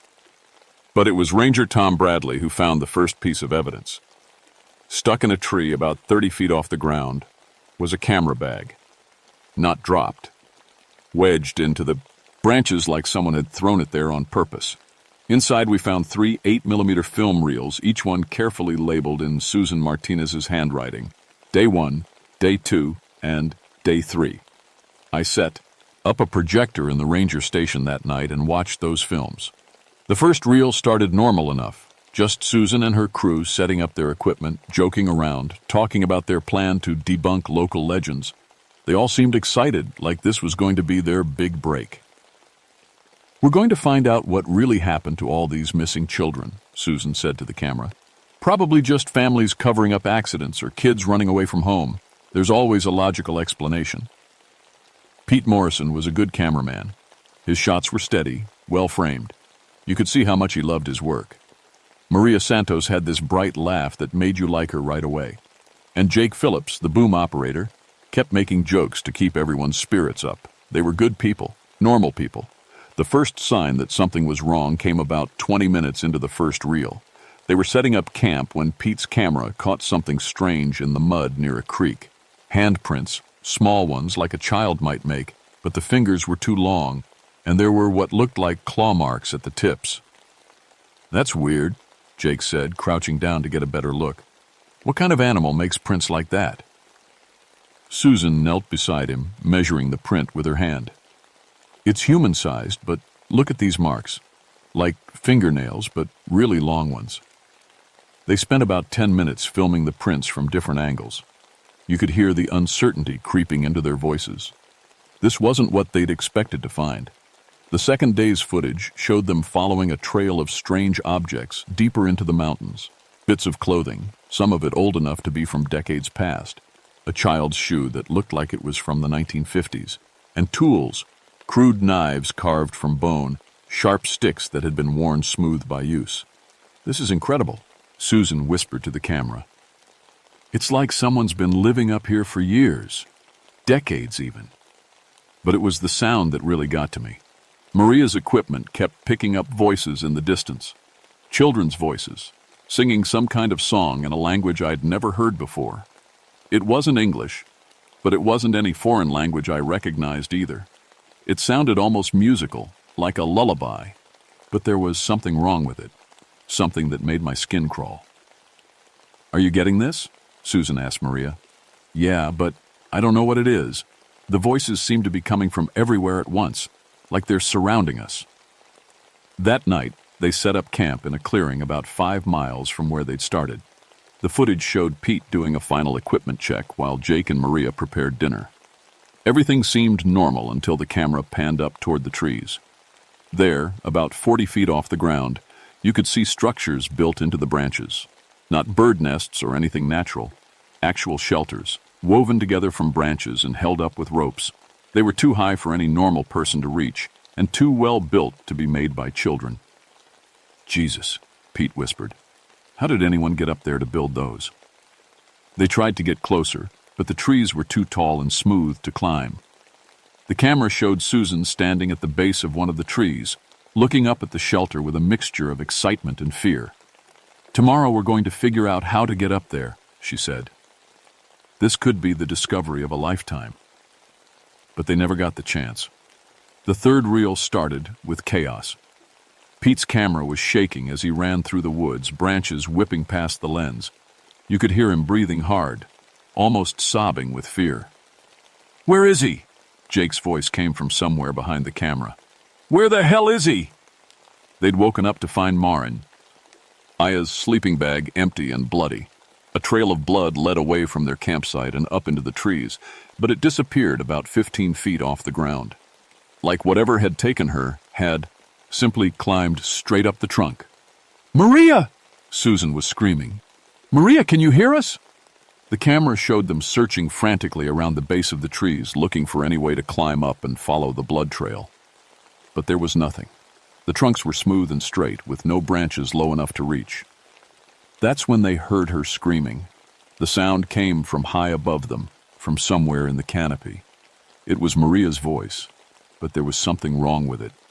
She wasn't just scared. She was in agony. "We have to help her," Jake said, but his voice was shaking. "We have to find a way up there." They spent hours trying to reach her. Pete filmed everything, like he couldn't stop himself. You could see the terror in his face, but he kept the camera rolling. The screaming went on for what felt like forever, getting weaker and weaker until it finally stopped. When the sun came up, they could see shapes moving in the trees. Small figures, pale and quick, scrambling from branch to branch with impossible speed. And hanging from one of the high branches, wrapped in what looked like spider webs, was something that might once have been Maria Santos. The remaining footage showed 3 people in complete breakdown. Susan kept the camera rolling, but her hands were shaking so badly the picture jumped and blurred. Jake was sitting on the ground, rocking back and forth, while Pete stared up at the trees like he was waiting for something to come down and get him too. "We have to leave," Jake kept saying. We have to get out of here right now." But Susan wouldn't go.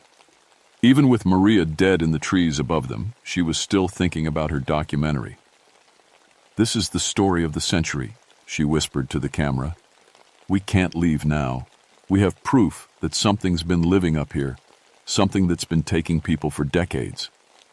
They tried to hike out, but every path they took seemed to lead them in circles. The mountain was like a maze, and no matter which direction they went, they kept ending up back at the same clearing. By nightfall, they were exhausted and lost. That's when the children started showing themselves. Pete's camera caught the first clear shot just as the sun was setting. A small figure stepped out from behind a tree about 50 yards away. At first glance, it looked like a normal child, maybe 10 or 11 years old. But when Pete zoomed in, you could see the differences. The child's skin was pale, almost white, and its limbs were too long for its body. Its fingers ended in what looked like claws, and when it opened its mouth, you could see teeth that were too sharp, too many of them, like a shark's mouth in a human face. "Oh, God," Susan whispered. "What is that thing?" The child tilted its head, studying them with eyes that reflected the fading light like an animal's. Then it opened its mouth and made a sound. Not quite human speech, but not animal noise either. It was like language, but wrong somehow, like words turned inside out. More children began emerging from the trees. They moved in perfect silence, surrounding the clearing where Susan and her crew had made their camp. There were dozens of them, ranging in age from what looked like 6 years old to full-grown adults who still had the faces of children. "They're everywhere," Jake whispered, slowly turning in a circle as the children closed in. "Jesus, they're everywhere." The camera showed at least 30 of the creatures, all of them perfectly still, watching the 3 survivors with hungry eyes. They wore scraps of clothing taken from their victims over the years. Pieces of fabric from different decades all mixed together, creating a patchwork of human history. Susan did something incredibly brave and incredibly stupid. She stepped for Mom. Ward, holding out her hands to show she meant no harm. "We're not going to hurt you," she said in a calm, gentle voice. "We just want to understand. Can you understand me?" The largest of the children, one that looked like it might have been in its 20s but with the face of a 12-year-old, stepped forward. When it spoke, the words were broken, English mixed with other languages, all of them twisted together into something that barely made sense.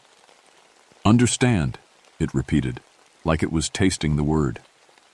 "We understand. You food. You learn. You stay." That's when Pete broke. He turned and ran into the woods, still holding his camera. The footage showed him crashing through branches, stumbling over roots, while behind him the children made sounds that were almost like laughter. He didn't get far. The camera caught brief glimpses of small shapes moving through the trees faster than any human could run, leaping from branch to branch, keeping pace with him effortlessly. When he tripped and fell, they were on him in seconds. The camera kept rolling as they dragged him up into the trees. His screams echoed through the forest for hours, mixing with the sound of things I don't want to describe. Things that no human being should ever have to hear. By morning, Pete Morrison was hanging next to Maria Santos in the canopy, positioned where Susan and Jake could see him clearly.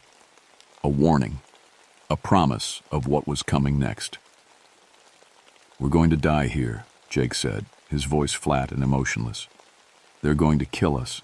and eat us, just like they did to Pete and Maria. But Susan was still filming, still documenting everything, even with two of her friends dead above her head.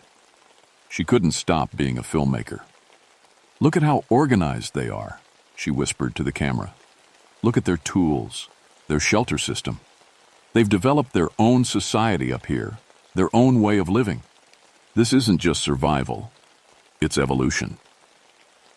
The children had indeed created something that looked almost like civilization. They had their own language, their own social structure.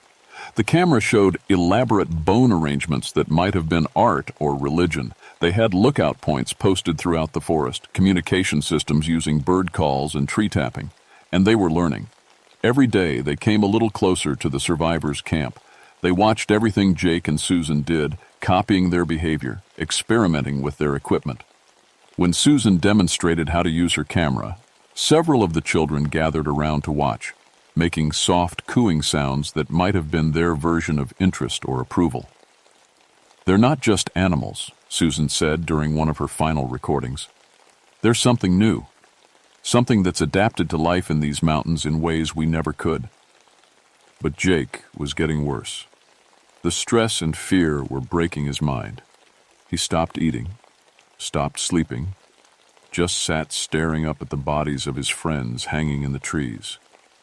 "This is all your fault," he told Susan on the third day. "If you'd listened to me, if we'd left when Maria died, we'd be safe now." "We're going to document this," Susan replied. "We're going to show the world what's really up here. This is the discovery of the century." "This is hell," Jake said, "and you've trapped us in it." That night, Jake Phillips made his final sacrifice. He grabbed the sharpest stick he could find and charged into the group of children that had been watching them from the edge of their camp. "Run!" he screamed at Susan. "Get out of here while you can!" The camera showed him fighting desperately, managing to injure several of the creatures before they overwhelmed him. But there were too many of them. They pulled him down and dragged him into the darkness, his screams mixing with their hungry, eager calls. Susan was alone. The final reel was the hardest to watch.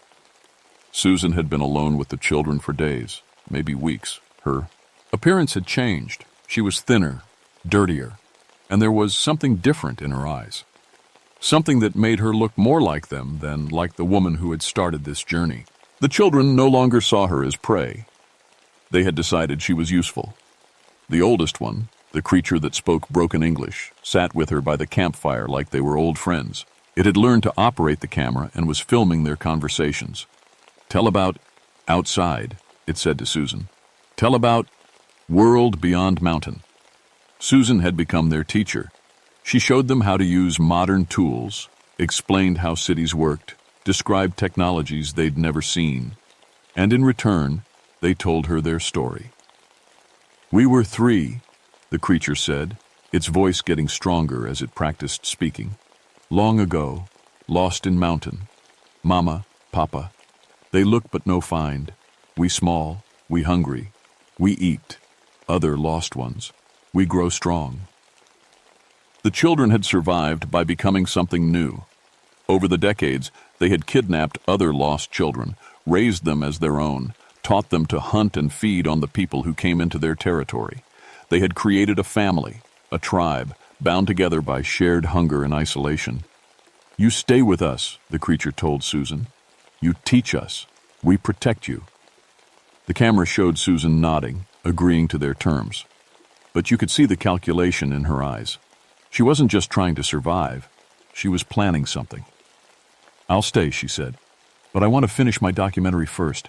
I want to show the world what you've accomplished up here. How you've survived. How you've created your own society." The children were fascinated by the idea of being in a movie.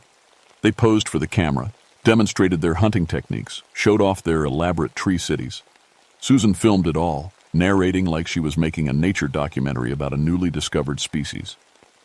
But as the days passed, something changed in her. The constant fear, the isolation, the need to survive among creatures that saw humans as food. It was changing her mind, changing who she was. The camera caught her participating in their rituals. She helped them arrange the bones of their victims in patterns around the trees. She learned to climb using their techniques, developing calluses on her hands and feet that let her grip the smooth bark. She started speaking their mixed-up language, thinking in their twisted logic. "They're not monsters," she said to the camera during one of her final interviews with herself. "They're the next step. They've evolved beyond civilization, beyond the weakness that holds the rest of us back. They've found a way to live that's pure, honest. No lies, no pretense, just survival and family." The change in her voice was horrifying. She sounded like she believed every word. "I was wrong about them," she continued. "We all were. They're not the problem, we are. We come into their territory, we disrupt their way of life, and then we act surprised when they defend themselves." The final interview was filmed by one of the children who had learned to use the camera. Susan sat surrounded by the creatures, looking more like them than like a human being. Her hair was matted, her clothes were rags, and her teeth had been filed to points. "My name is Susan Martinez," she said to the camera. "If you're watching this, it means you've found my documentary about the children of the mountain. Everything you've seen is real. These people, and they are people, not monsters, have created something beautiful up here. Something pure." She gestured to the creatures around her, who were watching the filming with bright, interested eyes. "I'm going to stay with them," she said. "I'm going to become one of them, because they've shown me something that the outside world never could. They've shown me what it means to truly belong to a family that will never abandon you, never betray you, never let you go hungry." They came. Ra pulled back to show the full scene. Susan, surrounded by dozens of pale, twisted children, all of them smiling with their sharp teeth. In the background, you could see the elaborate city. They had built in the trees, with human bones decorating every structure. "If you come looking for us," Susan said, "remember that this is our home. We will defend it. We will defend our family. And if you're lucky, if you're very lucky, we might decide that you're worthy of joining us." The film ended with Susan teaching one of the younger children how to operate the camera, while the older ones watched and learned. The last shot was of her filing her teeth with a piece of bone, preparing to complete her transformation into one of them. That was 3 months ago. We found those film reels in October, and I've been investigating ever since. The official report says that Susan Martinez and her crew died in a hiking accident.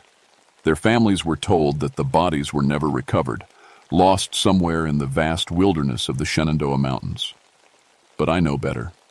I've been tracking missing persons reports from that area going back over a century, and the pattern is clear. Every September during harvest time, people disappear in those mountains. Usually children, sometimes adults, but always in September. Always near the same trails that Susan's crew was exploring. I tried to organize a military operation to find and eliminate the colony. I showed my superiors the film footage, explained the threat they posed to anyone who ventured into their territory, but the response was swift and final. The footage was classified, locked away in federal archives where it would never see the light of day. Too dangerous for public knowledge, they told me. Could cause panic, could disrupt tourism in the region. So the children of the mountain remain up there, in their tree cities, waiting for the next group of hikers to wander into their territory. The Park Service has quietly closed some of the more remote trails, citing environmental concerns, but determined explorers and still find their way into the deep woods if they really want to.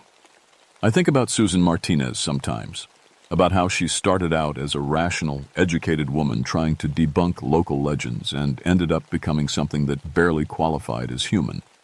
I wonder if she's still up there, still teaching the children about the outside world, still helping them hunt. The thing that haunts me most is that last interview where she talked about finding a family that would never abandon her. Because when I watched her face, when I listened to her voice, I could hear something that scared me more than all the violence and horror that came before it. She sounded happy. The reports still come in every year. Hikers who go missing in September. Campers whose gear is found abandoned with no sign of the people who were using it. The park rangers investigate, the police file reports, and eventually the cases go cold and get forgotten. But I haven't forgotten. And I know that somewhere up there, In the high branches of those ancient trees, Susan Martinez is still making her documentary, still teaching the children about our world, preparing them for the day when they might decide to come down from their mountain and visit ours. Every September, I get reports from park rangers about strange sounds in the forest. Children's voices, singing in that twisted language, calling out to anyone who might be listening, calling them home to a family that will never let them go. If you're ever hiking in Shenandoah National Park, if you hear children singing in the trees, don't investigate. Don't try to help. Just turn around and walk away as fast as you can. Because the children of the mountain are always looking for new family members. And once you've heard their song, they'll never stop looking for you.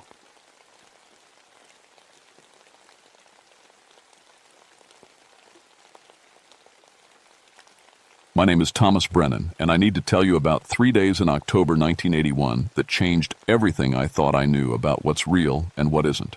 I was a park ranger on the Blue Ridge Parkway in North Carolina for 11 years. Good years, mostly. I loved the mountains, the quiet, helping folks who got lost or broke down. I thought I'd seen everything the wilderness could throw at me. I was wrong. It started on a Friday evening, just past 6 o'clock. The leaves were turning, and we had more visitors than usual for October. I was wrapping up paperwork at the ranger station when the radio crackled. Unit 7, we got a family at mile marker 304 requesting assistance. I grabbed my hat and keys. Unit 7 responding, what's the nature of the problem? They're pretty shaken up, Tom. Say something's been following their car for 30 miles. I drove out expecting to find tourists who'd spotted a black bear. Happens all the time. City folks see a bear and think it's Godzilla. But when I pulled up behind their station wagon, I could see this was different. The dad was pacing next to his car, hands shaking as he lit a cigarette.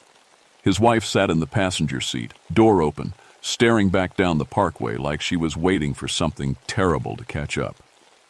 What seems to be the problem, folks? The man stubbed out his cigarette and walked over. Officer, I know how this sounds, but something's been tracking us since Grandfather Mountain. Something big. Probably just a bear, sir.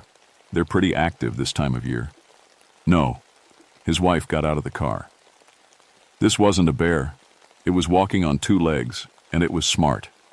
Every time we slowed down, it slowed down. When we sped up, it kept pace.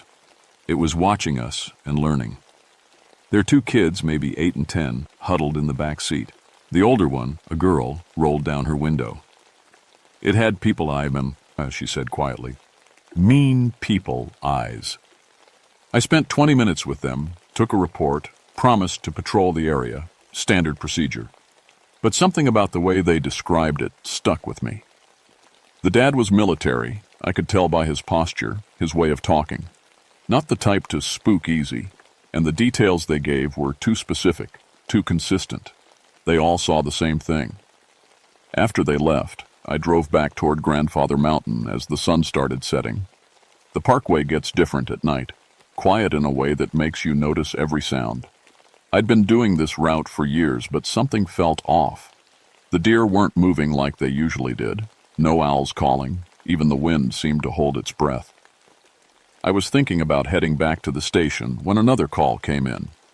Tom, got another family at mile marker 290. Same story as the last one. Different family, same description. Something tall, walking upright, following their car and matching their speed. The father said it looked like it was studying them, figuring out their patterns. That's when I knew we had a real problem. By 8 o'clock, I was back on patrol with my spotlight, checking the tree line. The Blue Ridge Parkway runs along mountain ridges with thick forest dropping away on both sides. Perfect place for something to stay hidden if it wanted to. At mile marker 295, I found the first tracks. I've seen bear prints, deer tracks, even mountain lion paw prints. These were different. 18 inches long, deep impressions showing 5 toes, but shaped wrong for a bear. Too narrow, too human-like. The spacing between steps was 7 feet. Whatever made them was huge and walking upright. But it was the pattern that bothered me most. The tracks crossed the road at an angle, but not randomly. They were placed deliberately, like whoever made them was trying to cut off escape routes, like they were thinking. I radioed dispatch. Unit 7 to base. I'm going to need backup at Grandfather Mountain. Found some unusual tracks. Want someone else to take a look. Copy that, Tom. Unit 4 is about 20 minutes out. Unit 4 was Mike Reynolds. Good man. Been with the Park Service 8 years. If anyone would know what to make of this, it'd be Mike. I followed the tracks into the tree line. My flashlight beam caught broken branches about 9 feet off the ground. Whatever was moving through here was tall enough to snap pine branches without ducking. The trail led up the mountain, always staying just inside the tree line where it could watch the road. At 9 o'clock, my radio crackled again. Tom, this is Mike. I'm at the Grandfather Mountain Visitor Center. You need to get up here now. His voice sounded strange, tight, scared. What's going on, Mike? There's something here, something big. It's been watching the building, but every time I try to get a good look at it, it moves, like it knows I'm looking. Stay in your vehicle. I'm 10 minutes away. Tom, I can see it right now. It's standing on the ridge above the center, just watching. It's huge, man. Bigger than anything should be. Mike, do not approach it. Wait for backup. It's not moving, just standing there like a statue. But Tom, I swear it's smiling. The radio went quiet. I pushed my patrol car as fast as I dared on the winding mountain road. When I reached the visitor center at 10 o'clock, Mike's car was in the parking lot, engine running, driver's door open. His radio was on, transmitting nothing but static. Mike, I called out. Mike, where are you? No answer. I grabbed my flashlight and service weapon, though I wasn't sure what good a .38 would do against something the size Mike described. The visitor center was closed, dark except for security lights. I checked Mike's patrol car first. Keys in the ignition, radio transmitting on our frequency, but no sign of Mike. His coffee cup was still warm. I looked up at the ridge where Mike said he'd seen it. Nothing but dark trees against the starry sky. But something felt wrong about the shadows up there. Like one of them was too big, too still. Mike, I shouted again. If you can hear me, sound off. That's when I heard it. A sound like branches creaking in the wind, but rhythmic, deliberate, coming from above. I pointed my flashlight up and saw him. Mike was 40 feet up in a massive oak tree, positioned like he was sitting in a chair, arms arranged to rest on invisible armrests. He was facing the parking lot, eyes wide open, staring right at me. But his eyes were gone, cut out clean, leaving dark holes that seemed to watch me anyway. I called for backup, called for the county sheriff, called for anyone who would listen. While I waited, I kept my flashlight trained on Mike's body and tried not to think about how something had gotten him up there without disturbing the bark or breaking branches. The county boys arrived at midnight, 3 deputies and a sergeant who'd worked with Park Service before. They brought ladders and crime scene equipment, treating it like a homicide investigation. Which it was, I guess, though no human could have done what I saw. While they worked to get Mike down, I kept watching the tree line. Every few minutes I'd catch movement in my peripheral vision, but when I looked directly, nothing was there. Like something was circling us, staying just outside our lights. Deputy Harris noticed it too. You see that, Ranger Brennan? See what? Something big moving through the trees. Been watching us for the past hour. I nodded. How big? Big enough to be a problem. At 1 a.m, they got Mike down. The coroner said he'd been killed by massive trauma to the chest, ribs crushed like something had squeezed him. But it was the way his eyes had been removed that bothered everyone. Too precise, too clean, like surgery. Any idea what could do this, Biggin? Ian Walker asked me. Nothing natural, I said. They bagged Mike's body and took statements, but by 2 o'clock, everyone except Walker had left. He was a good cop, been working these mountains for 15 years. Tom, I've seen bear attacks, mountain lion kills, even had a case where someone got trampled by elk. This isn't any of that. I know. So what is it? Before I could answer, something moved at the edge of our lights. Not quick, not trying to hide. Slow and deliberate, like it wanted us to see. It was 9 feet tall, covered in dark hair, but standing perfectly upright like a man. Its shoulders were broader than a doorway, arms that hung down past its knees. But the face looked too human, intelligent, aware, and it was watching us with obvious amusement, like we were entertainment. Jesus Christ, Walker whispered, reaching for his weapon. Don't, I said. Don't move. The thing tilted its head, studying us. Then it smiled. Actually smiled, showing teeth too sharp and too many. It raised one enormous hand and waved. Then it was gone. Not running, not crashing through the brush, just gone, like it had never been there. Walker and I stood in the parking lot, hearts pounding, staring at empty forest. You see that? Walker asked. Yeah. What the hell was that? I don't know, but it's been playing with us. Walker left at 3 a.m, promising to send more units at first light. I should have gone with him, should have called in sick, should have done anything except stay alone on that mountain. But Mike was my partner, and whatever killed him was still out there. I radioed dispatch that I was staying on patrol, keeping watch. What I didn't tell them was that I'd started hearing voices in the static. Mike's voice, calling my name from frequencies that should have been empty. At 4 o'clock, something tapped on my patrol car window. I spun around, weapon drawn, but saw nothing. Just my own reflection in the glass. But there, in the condensation on the outside of the window, someone had drawn a smiley face. The glass was warm to the touch. At 5 o'clock, just as dawn started breaking, I found the photographs scattered around my car. Pictures from my wallet that I'd forgotten I was carrying. My wife, Linda, our house, our dog. Personal things that should have been impossible for anything to get without going through me. But I was awake. I'd been awake all night. When the sun came up at 6, I checked my house. Drove the 2 hours home, expecting to find Linda safe in bed. Instead, I found our front door unlocked, family photos rearranged on the mantel, and a note on the kitchen table written in Linda's handwriting. Tom, something called you at work. Said you were being hunted. Linda was gone. I called the local police, filed a missing person report, turned our house into a crime scene. But I knew the thing from the mountain had her. Somehow, it had traveled 200 miles, taken my wife, and left me a message. The game had started. I drove back to the parkway, ignoring dispatch calls and backup requests. This was personal now, and I had a feeling that backup would just mean more people getting killed. At the Grandfather Mountain Visitor Center, I found another note, this one written in my own handwriting, though I'd never written it. Tom, if you want Linda back, you have 72 hours to pass the test. The same test Mike failed. The same test all the others failed. Find the cave at Devil's Backbone Ridge. Come alone. Come unarmed. Come ready to play. Devil's Backbone Ridge was a place locals avoided, even in daylight.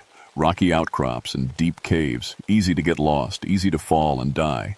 Perfect hunting ground for something that didn't want to be found. I hiked up in broad daylight, but even with the sun overhead, the ridge felt wrong. Birds didn't sing here. Nothing grew right. The air itself felt thick, like breathing through cloth. I found the cave halfway up the north face, hidden behind a rock slide that looked natural but felt arranged.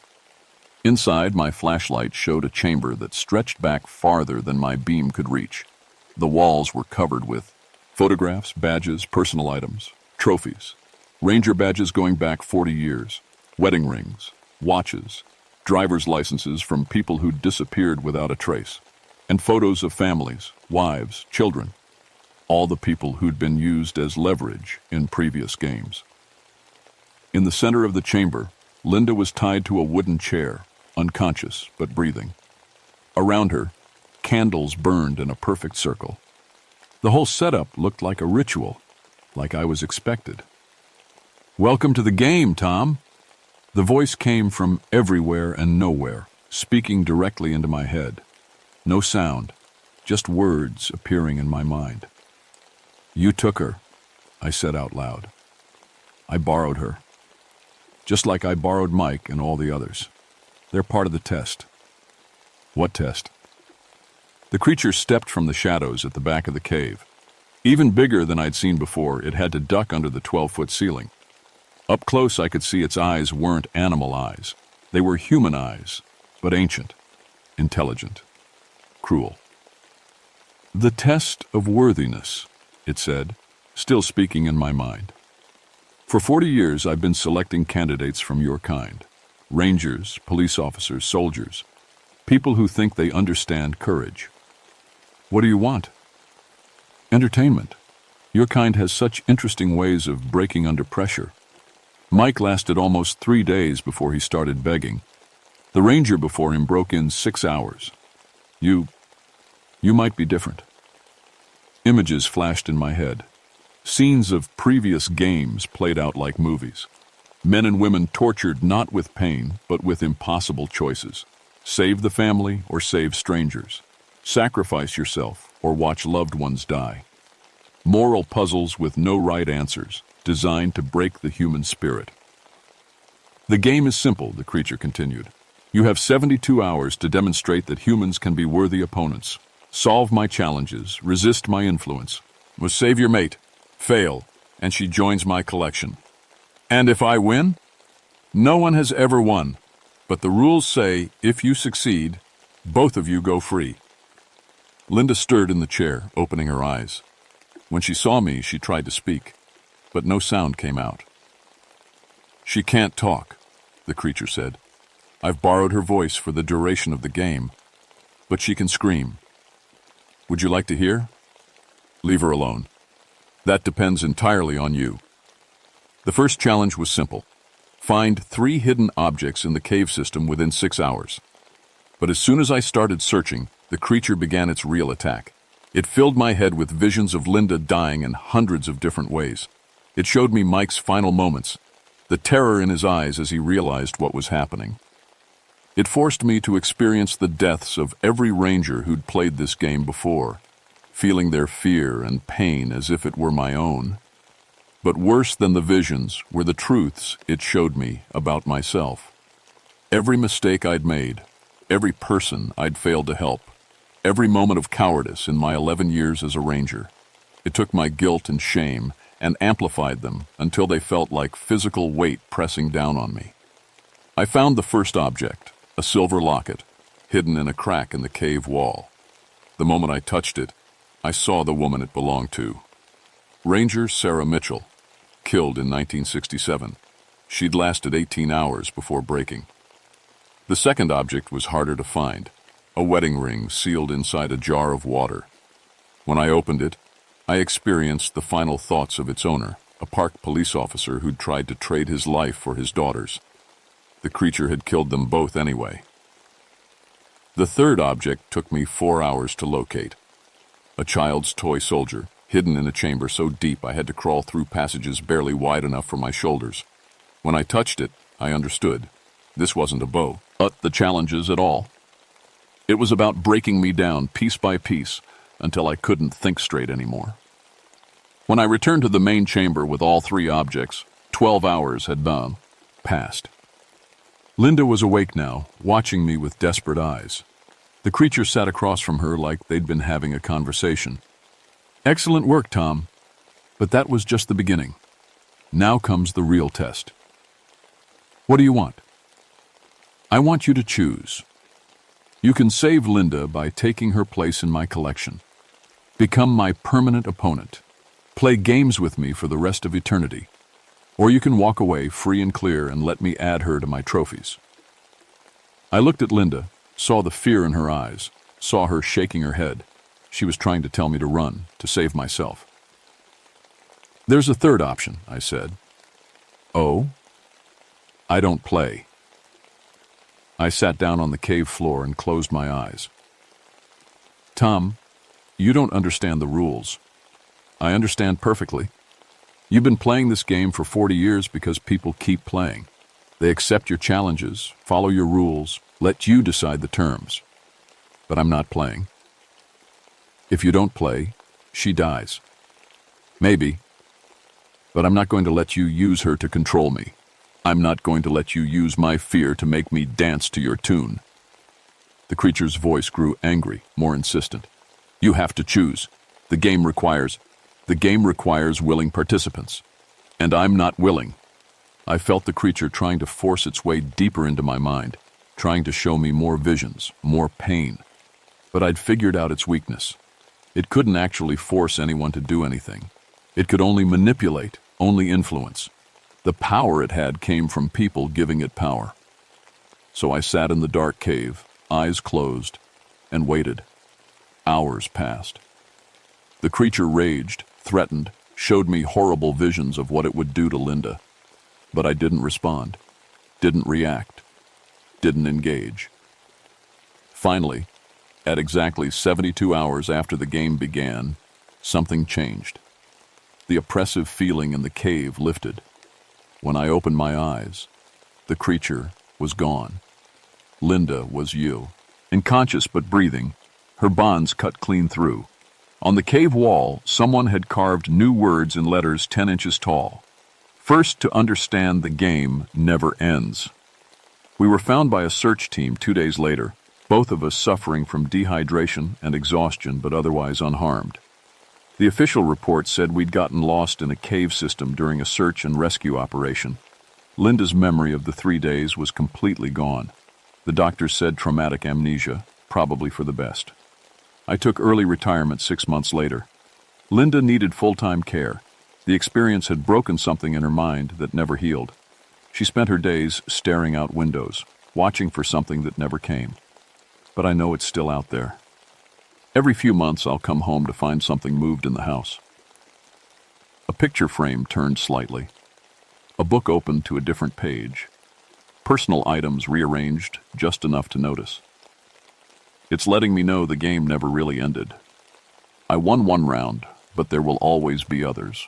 Other rangers, other families, other people who think they understand what they're up against. Sometimes, late at night, I get phone calls with no one on the other end. But I can hear breathing and something that might be laughter. The thing is still out there, still watching, still playing its games with people who don't know the rules. And sometimes, God help me, I think about going back to those mountains. Not to fight it, not to stop it, but because part of me misses the game too. That's the most frightening thing of all.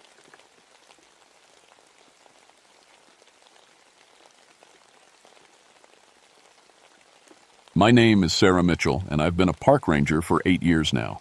I'm telling you this story because someone needs to know what really happened in George Washington National Forest back in August 1974. The official reports say it was animal attacks. Wild dogs, maybe wolves that got too bold. But I know better. I was there. I worked with the K9 unit, specializing in tracking and search and rescue.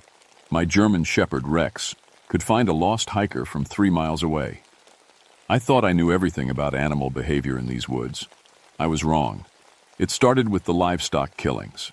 3 farms around the forest had animals torn apart in ways that made no sense. Not eaten, just killed and arranged in weird patterns. Perfect circles of dead sheep. Cows with their hearts cut out clean as surgery. The farmers were scared, talking about devil dogs and old mountain legends. My supervisor sent me to investigate. Probably someone's exotic pets got loose, he said. Or maybe hybrid wolves. You know how these mountain folks get with their stories.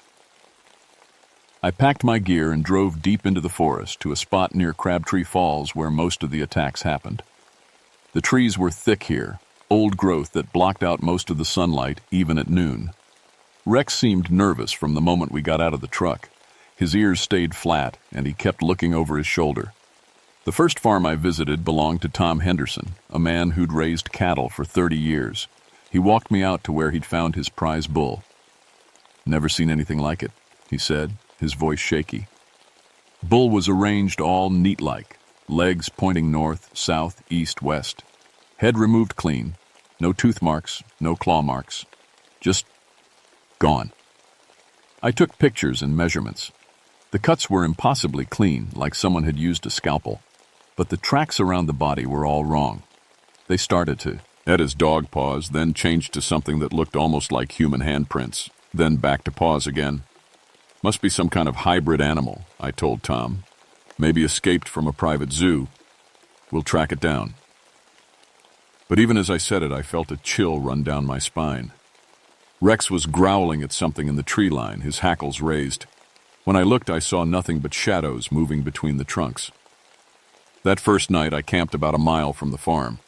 I'd done this hundreds of times before, but something felt different. The forest was too quiet. No bird calls, no insect noise.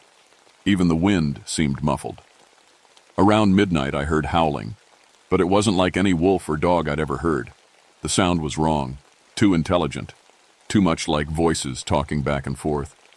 Rex whined and pressed against my sleeping bag. "It's okay, boy," I whispered. But my hand was already reaching for my rifle. The howling stopped as suddenly as it started. In the silence that followed, I heard something that made my blood freeze. Footsteps. Not paws. Actual footsteps, like someone walking upright through the underbrush. I grabbed my flashlight and swept it across the campsite. The beam caught something moving between the trees.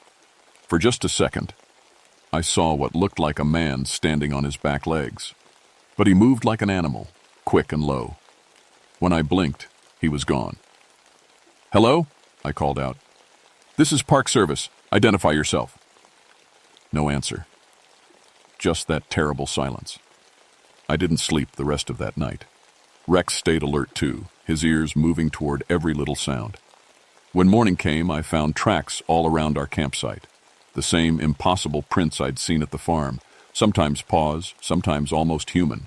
Something was watching us, something that walked like a man, but moved like a beast. The next day, I radioed for backup. My partner Jake Thornton flew in, by helicopter that afternoon.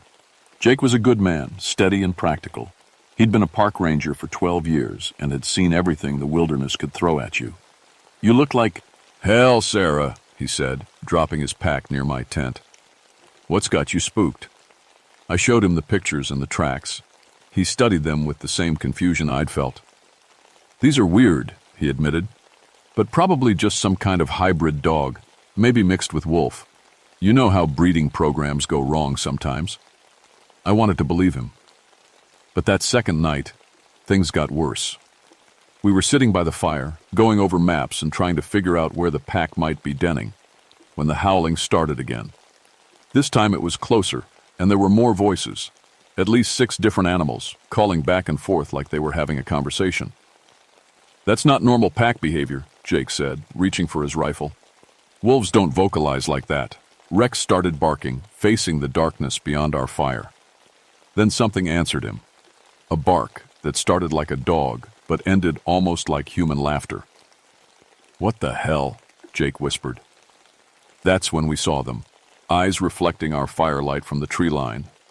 Not just 1 or 2, dozens of them, arranged in a perfect circle around our camp, watching us. "National Park Service!" Jake shouted. "Move away from the campsite!" The eyes didn't move. One pair, larger than the others, stepped forward into the light. I'll never forget what I saw. It looked like a wolf, but it stood upright on its back legs like a man. Its front paws hung down like arms, and its face was almost human. It had human eyes, intelligent and cold. It stared at me for what felt like hours, but was probably only seconds. Then it opened its mouth and spoke. Not barked. Spoke, in a voice like gravel over glass. "Sarah," it said, "we know your name." Jake grabbed my arm and pulled me backward toward the helicopter. "Move!" he yelled. But before we could run, the thing lunged forward. It moved faster than anything I'd ever seen, covering the distance between us in one impossible leap. Its jaws closed around my left shoulder, and pain exploded through my body. I screamed and fell backward. Jake shot it twice in the chest, and it let go, howling in a voice that sounded like a woman crying. The creature fell back into the darkness. The other eyes vanished. Sarah, are you okay?" Jake was pressing his shirt against my shoulder, trying to stop the bleeding. I looked down at the wound. The bite marks were deep, but they weren't shaped right. Too many teeth, arranged in patterns that didn't match any animal I knew. "We need to get you to a hospital," Jake said. But even as he said it, I could feel something changing. The pain was fading, replaced by a strange tingling sensation. The wound felt hot, like it was burning from the inside. "I'm okay," I said, and I was surprised to realize I meant it. "I feel different, but okay." Jake looked at me with worry in his eyes. "Sarah, you've lost a lot of blood. You need medical attention." But I was already feeling stronger. My senses seemed sharper somehow. I could smell Jake's fear, sharp and bitter. I could hear his heartbeat, fast and panicked. And from somewhere in the darkness, I could hear something else. Voices, calling to me, welcoming me home. Over the next few days, the changes got stronger. My canine teeth grew longer and sharper. Hair started growing in places it had never grown before. My eyes began changing color, yellow flecks appearing in the brown. But the strangest part was the voices in my head.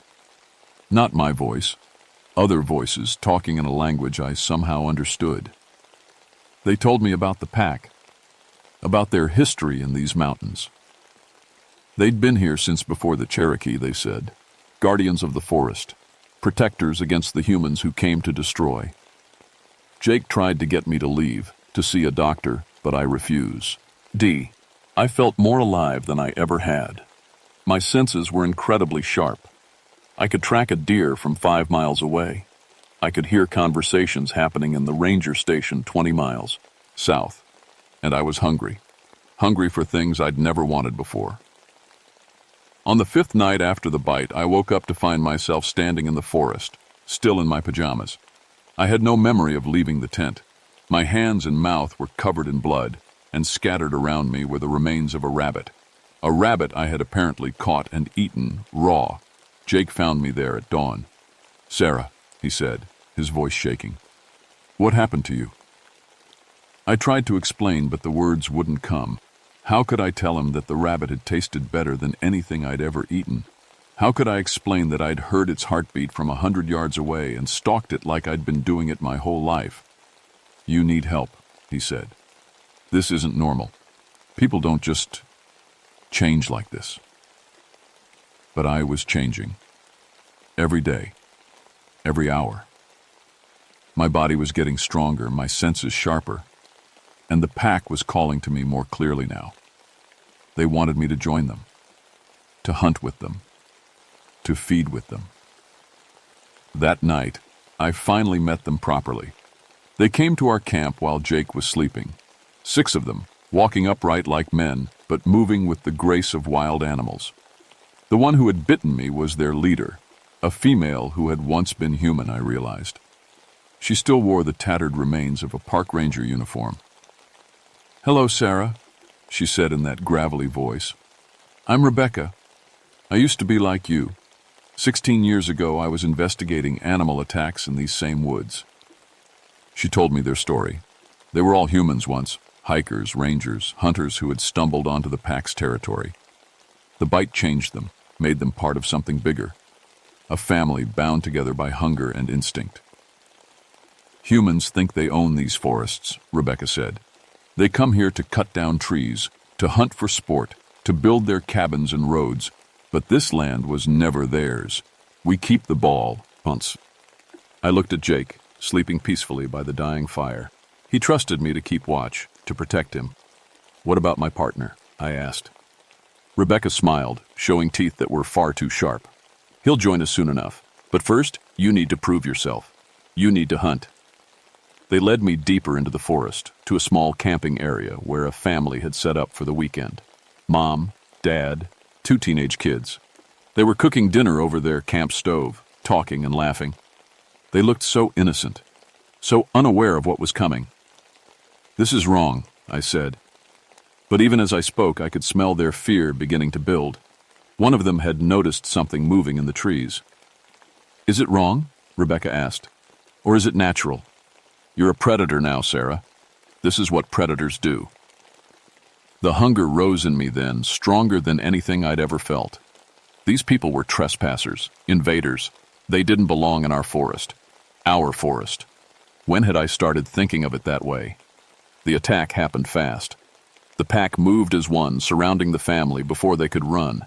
I found myself moving with them, faster and more coordinated than I'd ever moved in my human life. The parents died quickly. The teenagers, we kept them alive longer. The pack wanted to turn them, to make them part of us. I watched as the bite transformed them over the next few hours. Watched their eyes change color, their teeth grow sharp. Watched the humanity drain out of them and something wilder take its place. By morning, we were 8 instead of 6, and I felt no guilt at all. When I got back to camp, Jake was awake and frantic. "Sarah, where have you been? I woke up and you were gone." I looked at him, really looked at him. His scent was sharp with panic and confusion. His heartbeat was racing. He was prey, and every instinct in my body wanted to hunt him. But there was something else too, a memory of friendship, of partnership, the human part of me that wasn't quite gone yet. "I went for a walk," I said. "Couldn't sleep." He studied my face carefully. "Your eyes," he said. "They're completely yellow now. And your teeth." I ran my tongue over my canines. They were long and sharp, like a wolf's fangs. "Sarah, we need to get out of here, right now. There's something seriously wrong happening to you." I almost agreed, almost let him take me back to civilization, to doctors who might try to fix what I was becoming. But then I heard Rebecca's voice in my head. "He'll never accept you," she said. "Humans fear what they don't understand. He'll turn you over to scientists who will cage you, experiment on you. But we accept you. We love you." And it was true. The pack loved me in a way no human ever could. They understood my hunger, my need to hunt. They didn't judge me for what I was becoming. "I'm not going anywhere, Jake," I said. He backed away from me slowly, his hand moving toward his radio. "I'm calling this in. Getting you medical help." "No," I growled. The sound came from deep in my chest, more animal than human. Jake grabbed his radio and started broadcasting. "Base, this is Thornton. I have a medical emergency. Ranger Mitchell has been infected with something. She's showing signs of—" I moved faster than thought, crossing the distance between us and knocking the radio from his hands. It shattered against a tree. "Sarah, please," he said. "You're scaring me." But I wasn't Sarah anymore. Not really. I could feel the pack moving through the forest toward us. Soon, Jake would be like me, or he would be dead. There were no other options. "I'm sorry," I said, and I meant it. He ran then, crashing through the underbrush toward where we'd left the helicopter. But the pack was already there, waiting for him. They drove him back toward me like wolves herding a deer. When he stumbled back into our clearing, his clothes torn and his face scratched by branches, I was waiting for him. The transformation was almost complete now. I stood upright. Bull. My proportions were wrong. My arms were too long, my face pushed out into something between human and wolf. "Please," he whispered. "Sarah, I know you're still in there somewhere. Fight this." For a moment, I almost did. The human part of me wanted to help him escape, to warn him about what was coming. But then Rebecca stepped out of the tree line behind him. "It's time to choose," she said. "Them or us. Human or pack." Jake spun around and saw her, saw the others emerging from the shadows. His face went white with terror. "Oh, God," he whispered. "What are you things?" "We're family," I said, and I meant it. I bit him then, just like Rebecca had bitten me. He screamed and fought, but I was stronger now, much stronger. I held him down until the venom took hold, until his struggles stopped, and the change began. Within hours, Jake was one of us too. His eyes turned yellow, his teeth grew sharp. The human Jake died, and something else took his place. Something that looked at me with understanding and hunger. "Thank you," he said in his new voice. "I can see clearly now." We hunted together that night. The 3 new pack members and the rest of us, moving through the forest like we'd been born to it. We found a group of college students camping illegally near a restricted area. They never had a chance. 20 years later, a hunter found our journal in an abandoned campsite deep in George Washington National Forest. Along with it, he found 3 skeletons in park ranger uniforms. The bones had been gnawed clean, and the teeth had been filed to sharp points. The police investigated, but they never found bodies matching any missing persons reports. The DNA tests were inconclusive. Eventually, they closed the case due to lack of evidence. But the livestock killings continue. Every few months, farmers around the forest find their animals dead and arranged in ritual patterns. Game wardens investigate and find nothing. Witnesses report seeing large dogs walking upright in the tree line, but there's never any proof. The pack has grown over the years. We're, careful now, selective about who we turn and who we kill. We've learned to avoid detection, to make our hunting look like accidents or natural predation. But we're still here, still protecting our forest from the humans who would destroy it. Sometimes, late at night, I remember being Sarah Mitchell. I remember caring about things like duty and law and protecting innocent people. Those memories feel like dreams now, distant and unreal. What's real is the pack, the hunt, the taste of fresh blood, and the feeling of running free through the darkness. The hunter who found our journal turned it over to the authorities. They claimed it was creative fiction, some kind of elaborate hoax. They filed it away and forgot about it. But the hunter knows better. He knows what he saw in those woods, the eyes watching him from the darkness, the footprints that were sometimes paws and sometimes almost human. He knows we're real. And if you ever find yourself camping in George Washington National Forest, if you hear howling that sounds too intelligent to be natural, if you see eyes reflecting your firelight from the tree line, remember Sarah Mitchell. Remember Jake Thornton. Remember that some hungers are stronger than humanity. And run. The pack is always looking for new members.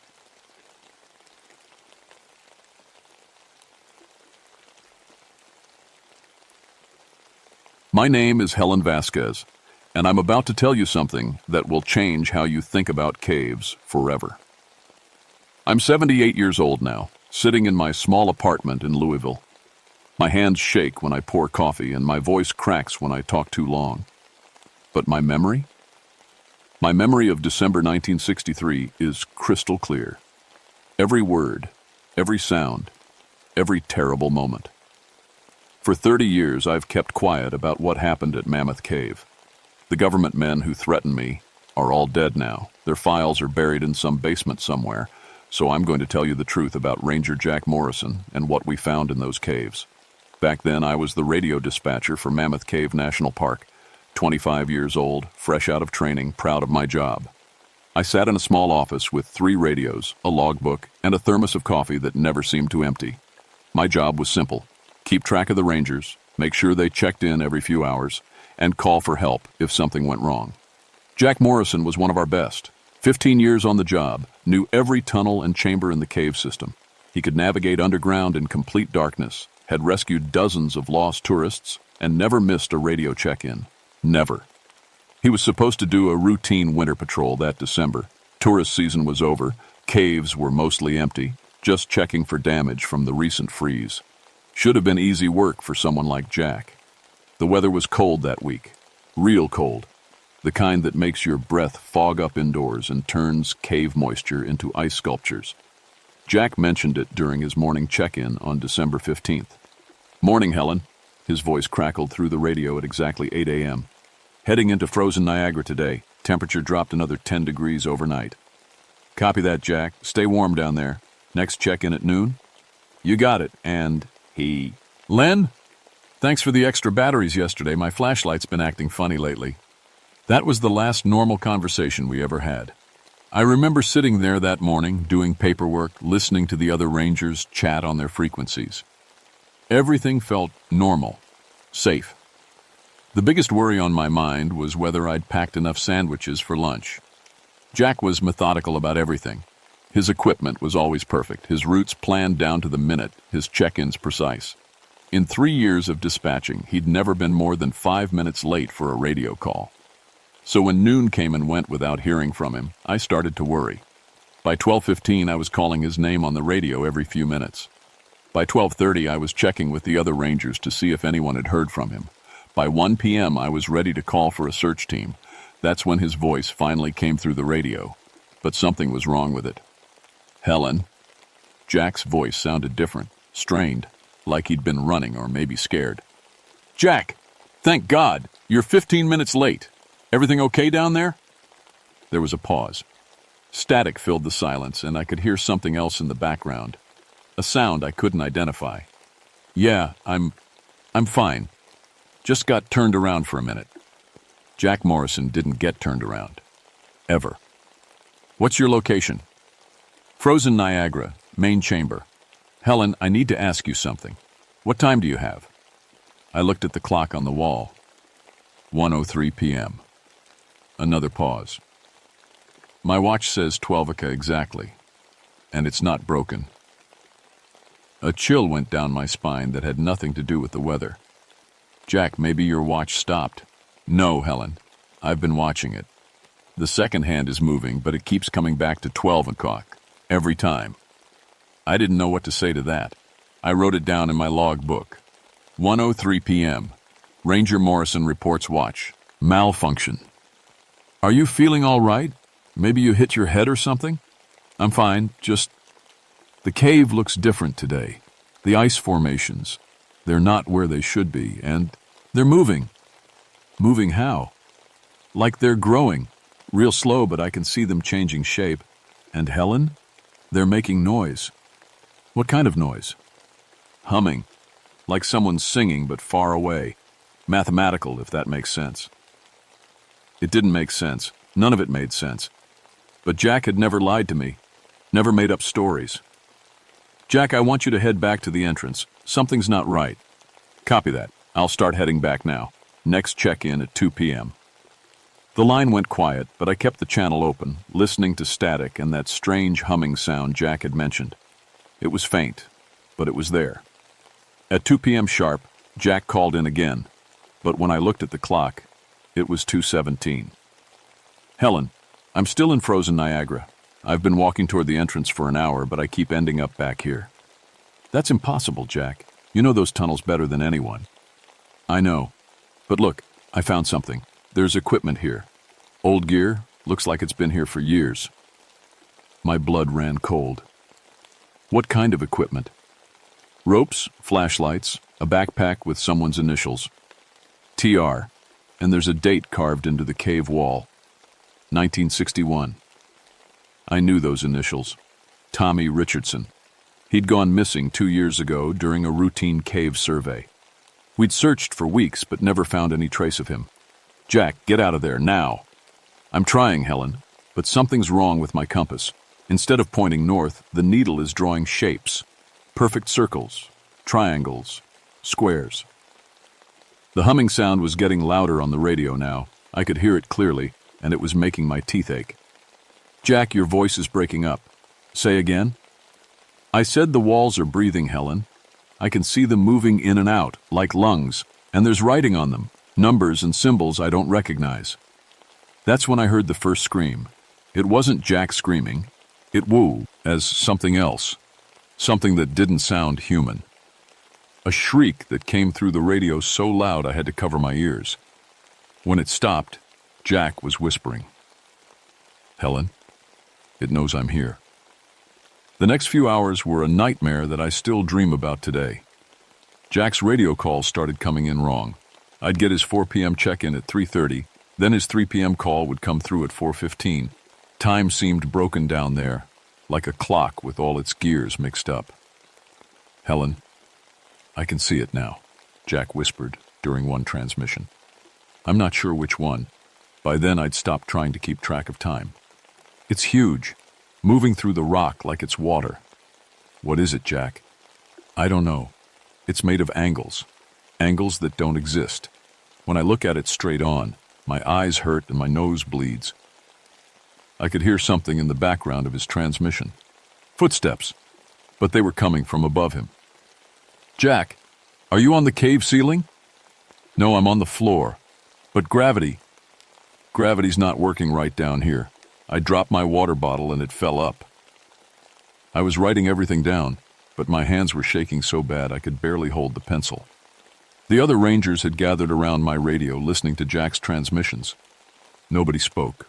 We all knew we were hearing something impossible. It's trying to talk to me, Helen, in math. Pure math, like numbers and equations or words. What's it saying? I think it's asking me questions about the surface, about people. It wants to know how many of us there are. The radio went quiet for 10 minutes. When Jack came back, his voice was different. Calmer. Too calm. Helen, I understand now. The cave isn't empty. It's alive. The whole system, all the tunnels and chambers, they're like veins and organs. And we've been crawling around inside something's body for years. Jack, you need to get out of there. I can't. Every tunnel leads back here. And Helen? It's not alone. I can see others. Shapes moving in the walls, creatures made of stone and shadow. They've been here forever, sleeping under the ground. That's when I made the call to send in a rescue team. 3 rangers volunteered: Mike Torres, Sarah Chen, and old Pete Williams. They were at the cave entrance within an hour, equipped with extra radios, ropes, and emergency supplies. I watched them disappear into the cave opening at 6 p.m. At 6:30, I lost contact with all 4 rangers. The next morning, we found Mike, Sarah, and Pete wandering Highway 70, 200 miles away. They had no memory of entering the cave, no idea how they'd gotten there, and their equipment was gone. But Jack was still down there, and his transmissions kept coming. Helen, it's beautiful down here now. I can see the mathematical structure of reality. Every equation that holds the universe together. It's teaching me. Jack, fight it. Whatever it is, don't let it in your head. Too late for that. My thoughts aren't my own anymore. But Helen, I learned something important. It's vulnerable. The creature. Sound hurts it. Loud, sharp sounds. Like feedback from a radio. I grabbed my radio microphone and started experimenting. When I cranked the volume and created feedback, Jack's transmissions got clearer. That's it, Helen. Keep doing that. It's backing away. For the next hour, I used every radio in the office to create a wall of electronic noise. It seemed to be working. Jack sounded more like himself, more human. But then everything went wrong. Helen, I can see the way out now, but I have to make a choice. Jack's voice was clear now, clearer than it had been all day. The feedback was working, keeping the creature at bay. What kind of choice? It's not just one creature down here. There's a whole colony, and this cave system connects to others. Caves all over the state, maybe all over the country. If I leave, it'll follow me up. It'll spread. I could hear something huge moving in the background of his transmission. Rocks falls. Ling, earth shifting, like the cave itself was rearranging. There's another way, but you're not going to like it. Tell me. I can collapse the main chamber. Trap them all down here. But I'll be trapped too. No, Jack. There has to be another way. Helen, listen to me. These things, they're not from our world. They've been sleeping under the ground for millions of years. We woke them up by digging and exploring, and now they're hungry. The humming sound was back, louder than ever. But now I could hear something else underneath it. Voices. Dozens of them, maybe hundreds, all speaking in mathematical formulas. It's calling to others, Helen. Creatures in caves everywhere. If I don't stop it now, they'll all wake up. Jack, please. I need you to do something for me. When I give you the signal, I need you to create the loudest feedback you can. Every radio in the building. It'll hurt the creature enough for me to get to the main support pillar. I was crying now, but I nodded, even though he couldn't see me. Okay. Helen, thank you for being a friend. And tell my wife. Tell her I went out doing my job. For the next few minutes, I could hear Jack moving through the cave. He was talking to himself or maybe to the creature, describing what he was doing. Setting charges at the main pillar. This should bring down the whole chamber. Creature's trying to get in my head again, but I'm not listening. Helen, you still there? I'm here, Jack. In about 30 seconds, I'm going to need that feedback. Everything you've got. Jack. Now. I turned every radio to maximum volume, and created a screech of feedback that shattered 2 windows in the office. Through the noise, I could hear Jack shouting, the sound of explosions, and something else, something screaming in mathematics, formulas of pure rage and pain. The transmission cut out at exactly 11:47 p.m. Every piece of electronic equipment in a 50-mile radius went dead at the same moment. We found Jack the next morning. He was lying unconscious outside the cave entrance, which had been sealed by what looked like a natural rock slide. But Jack had changed. His hair had gone completely white. His skin was wrinkled and spotted like an old man's. In one night, he'd aged 40 years. But that wasn't the worst part. The worst part was the papers clutched in his hands. Page after page of mathematical equations, formulas that no human had ever seen before. When the government scientists looked at them later, they said the math described technology centuries beyond anything we had. Jack lived for 6 more months in a psychiatric hospital. He never spoke another word of English, only math. He'd write equations on the walls with his fingernails until they bled, then use the blood to keep writing. The day before he died, he wrote one final message on his cell wall. The caves are alive. They're all connected. It's still down there. 3 days after I recorded this story, I had a heart attack. They found me surrounded by Jack's equations, written on every surface in my apartment. I don't remember writing them, but I remember everything else. The government classified the whole incident. They moved me to a new city, gave me a new identity, threatened me with treason charges if I ever spoke about what happened. They used Jack's equations in secret projects, advanced our technology by decades. And the cave? It's still sealed. But spelunkers in other states have reported strange things. Compasses drawing geometric shapes, GPS devices failing in mathematical patterns, whispers in the dark that sound like numbers. Jack saved us from something terrible that December night. But I don't think he killed it. I think he just put it back to sleep. And sometimes, late at night, I wonder what it'll take to wake it up again. My name is Helen Vasquez, and this is my warning to you. Some caves are doors, and some doors should never be opened. Don't go underground alone. Don't trust equipment that shows you mathematical patterns. And if you ever hear humming in a cave, mathematical humming like someone singing equations, run.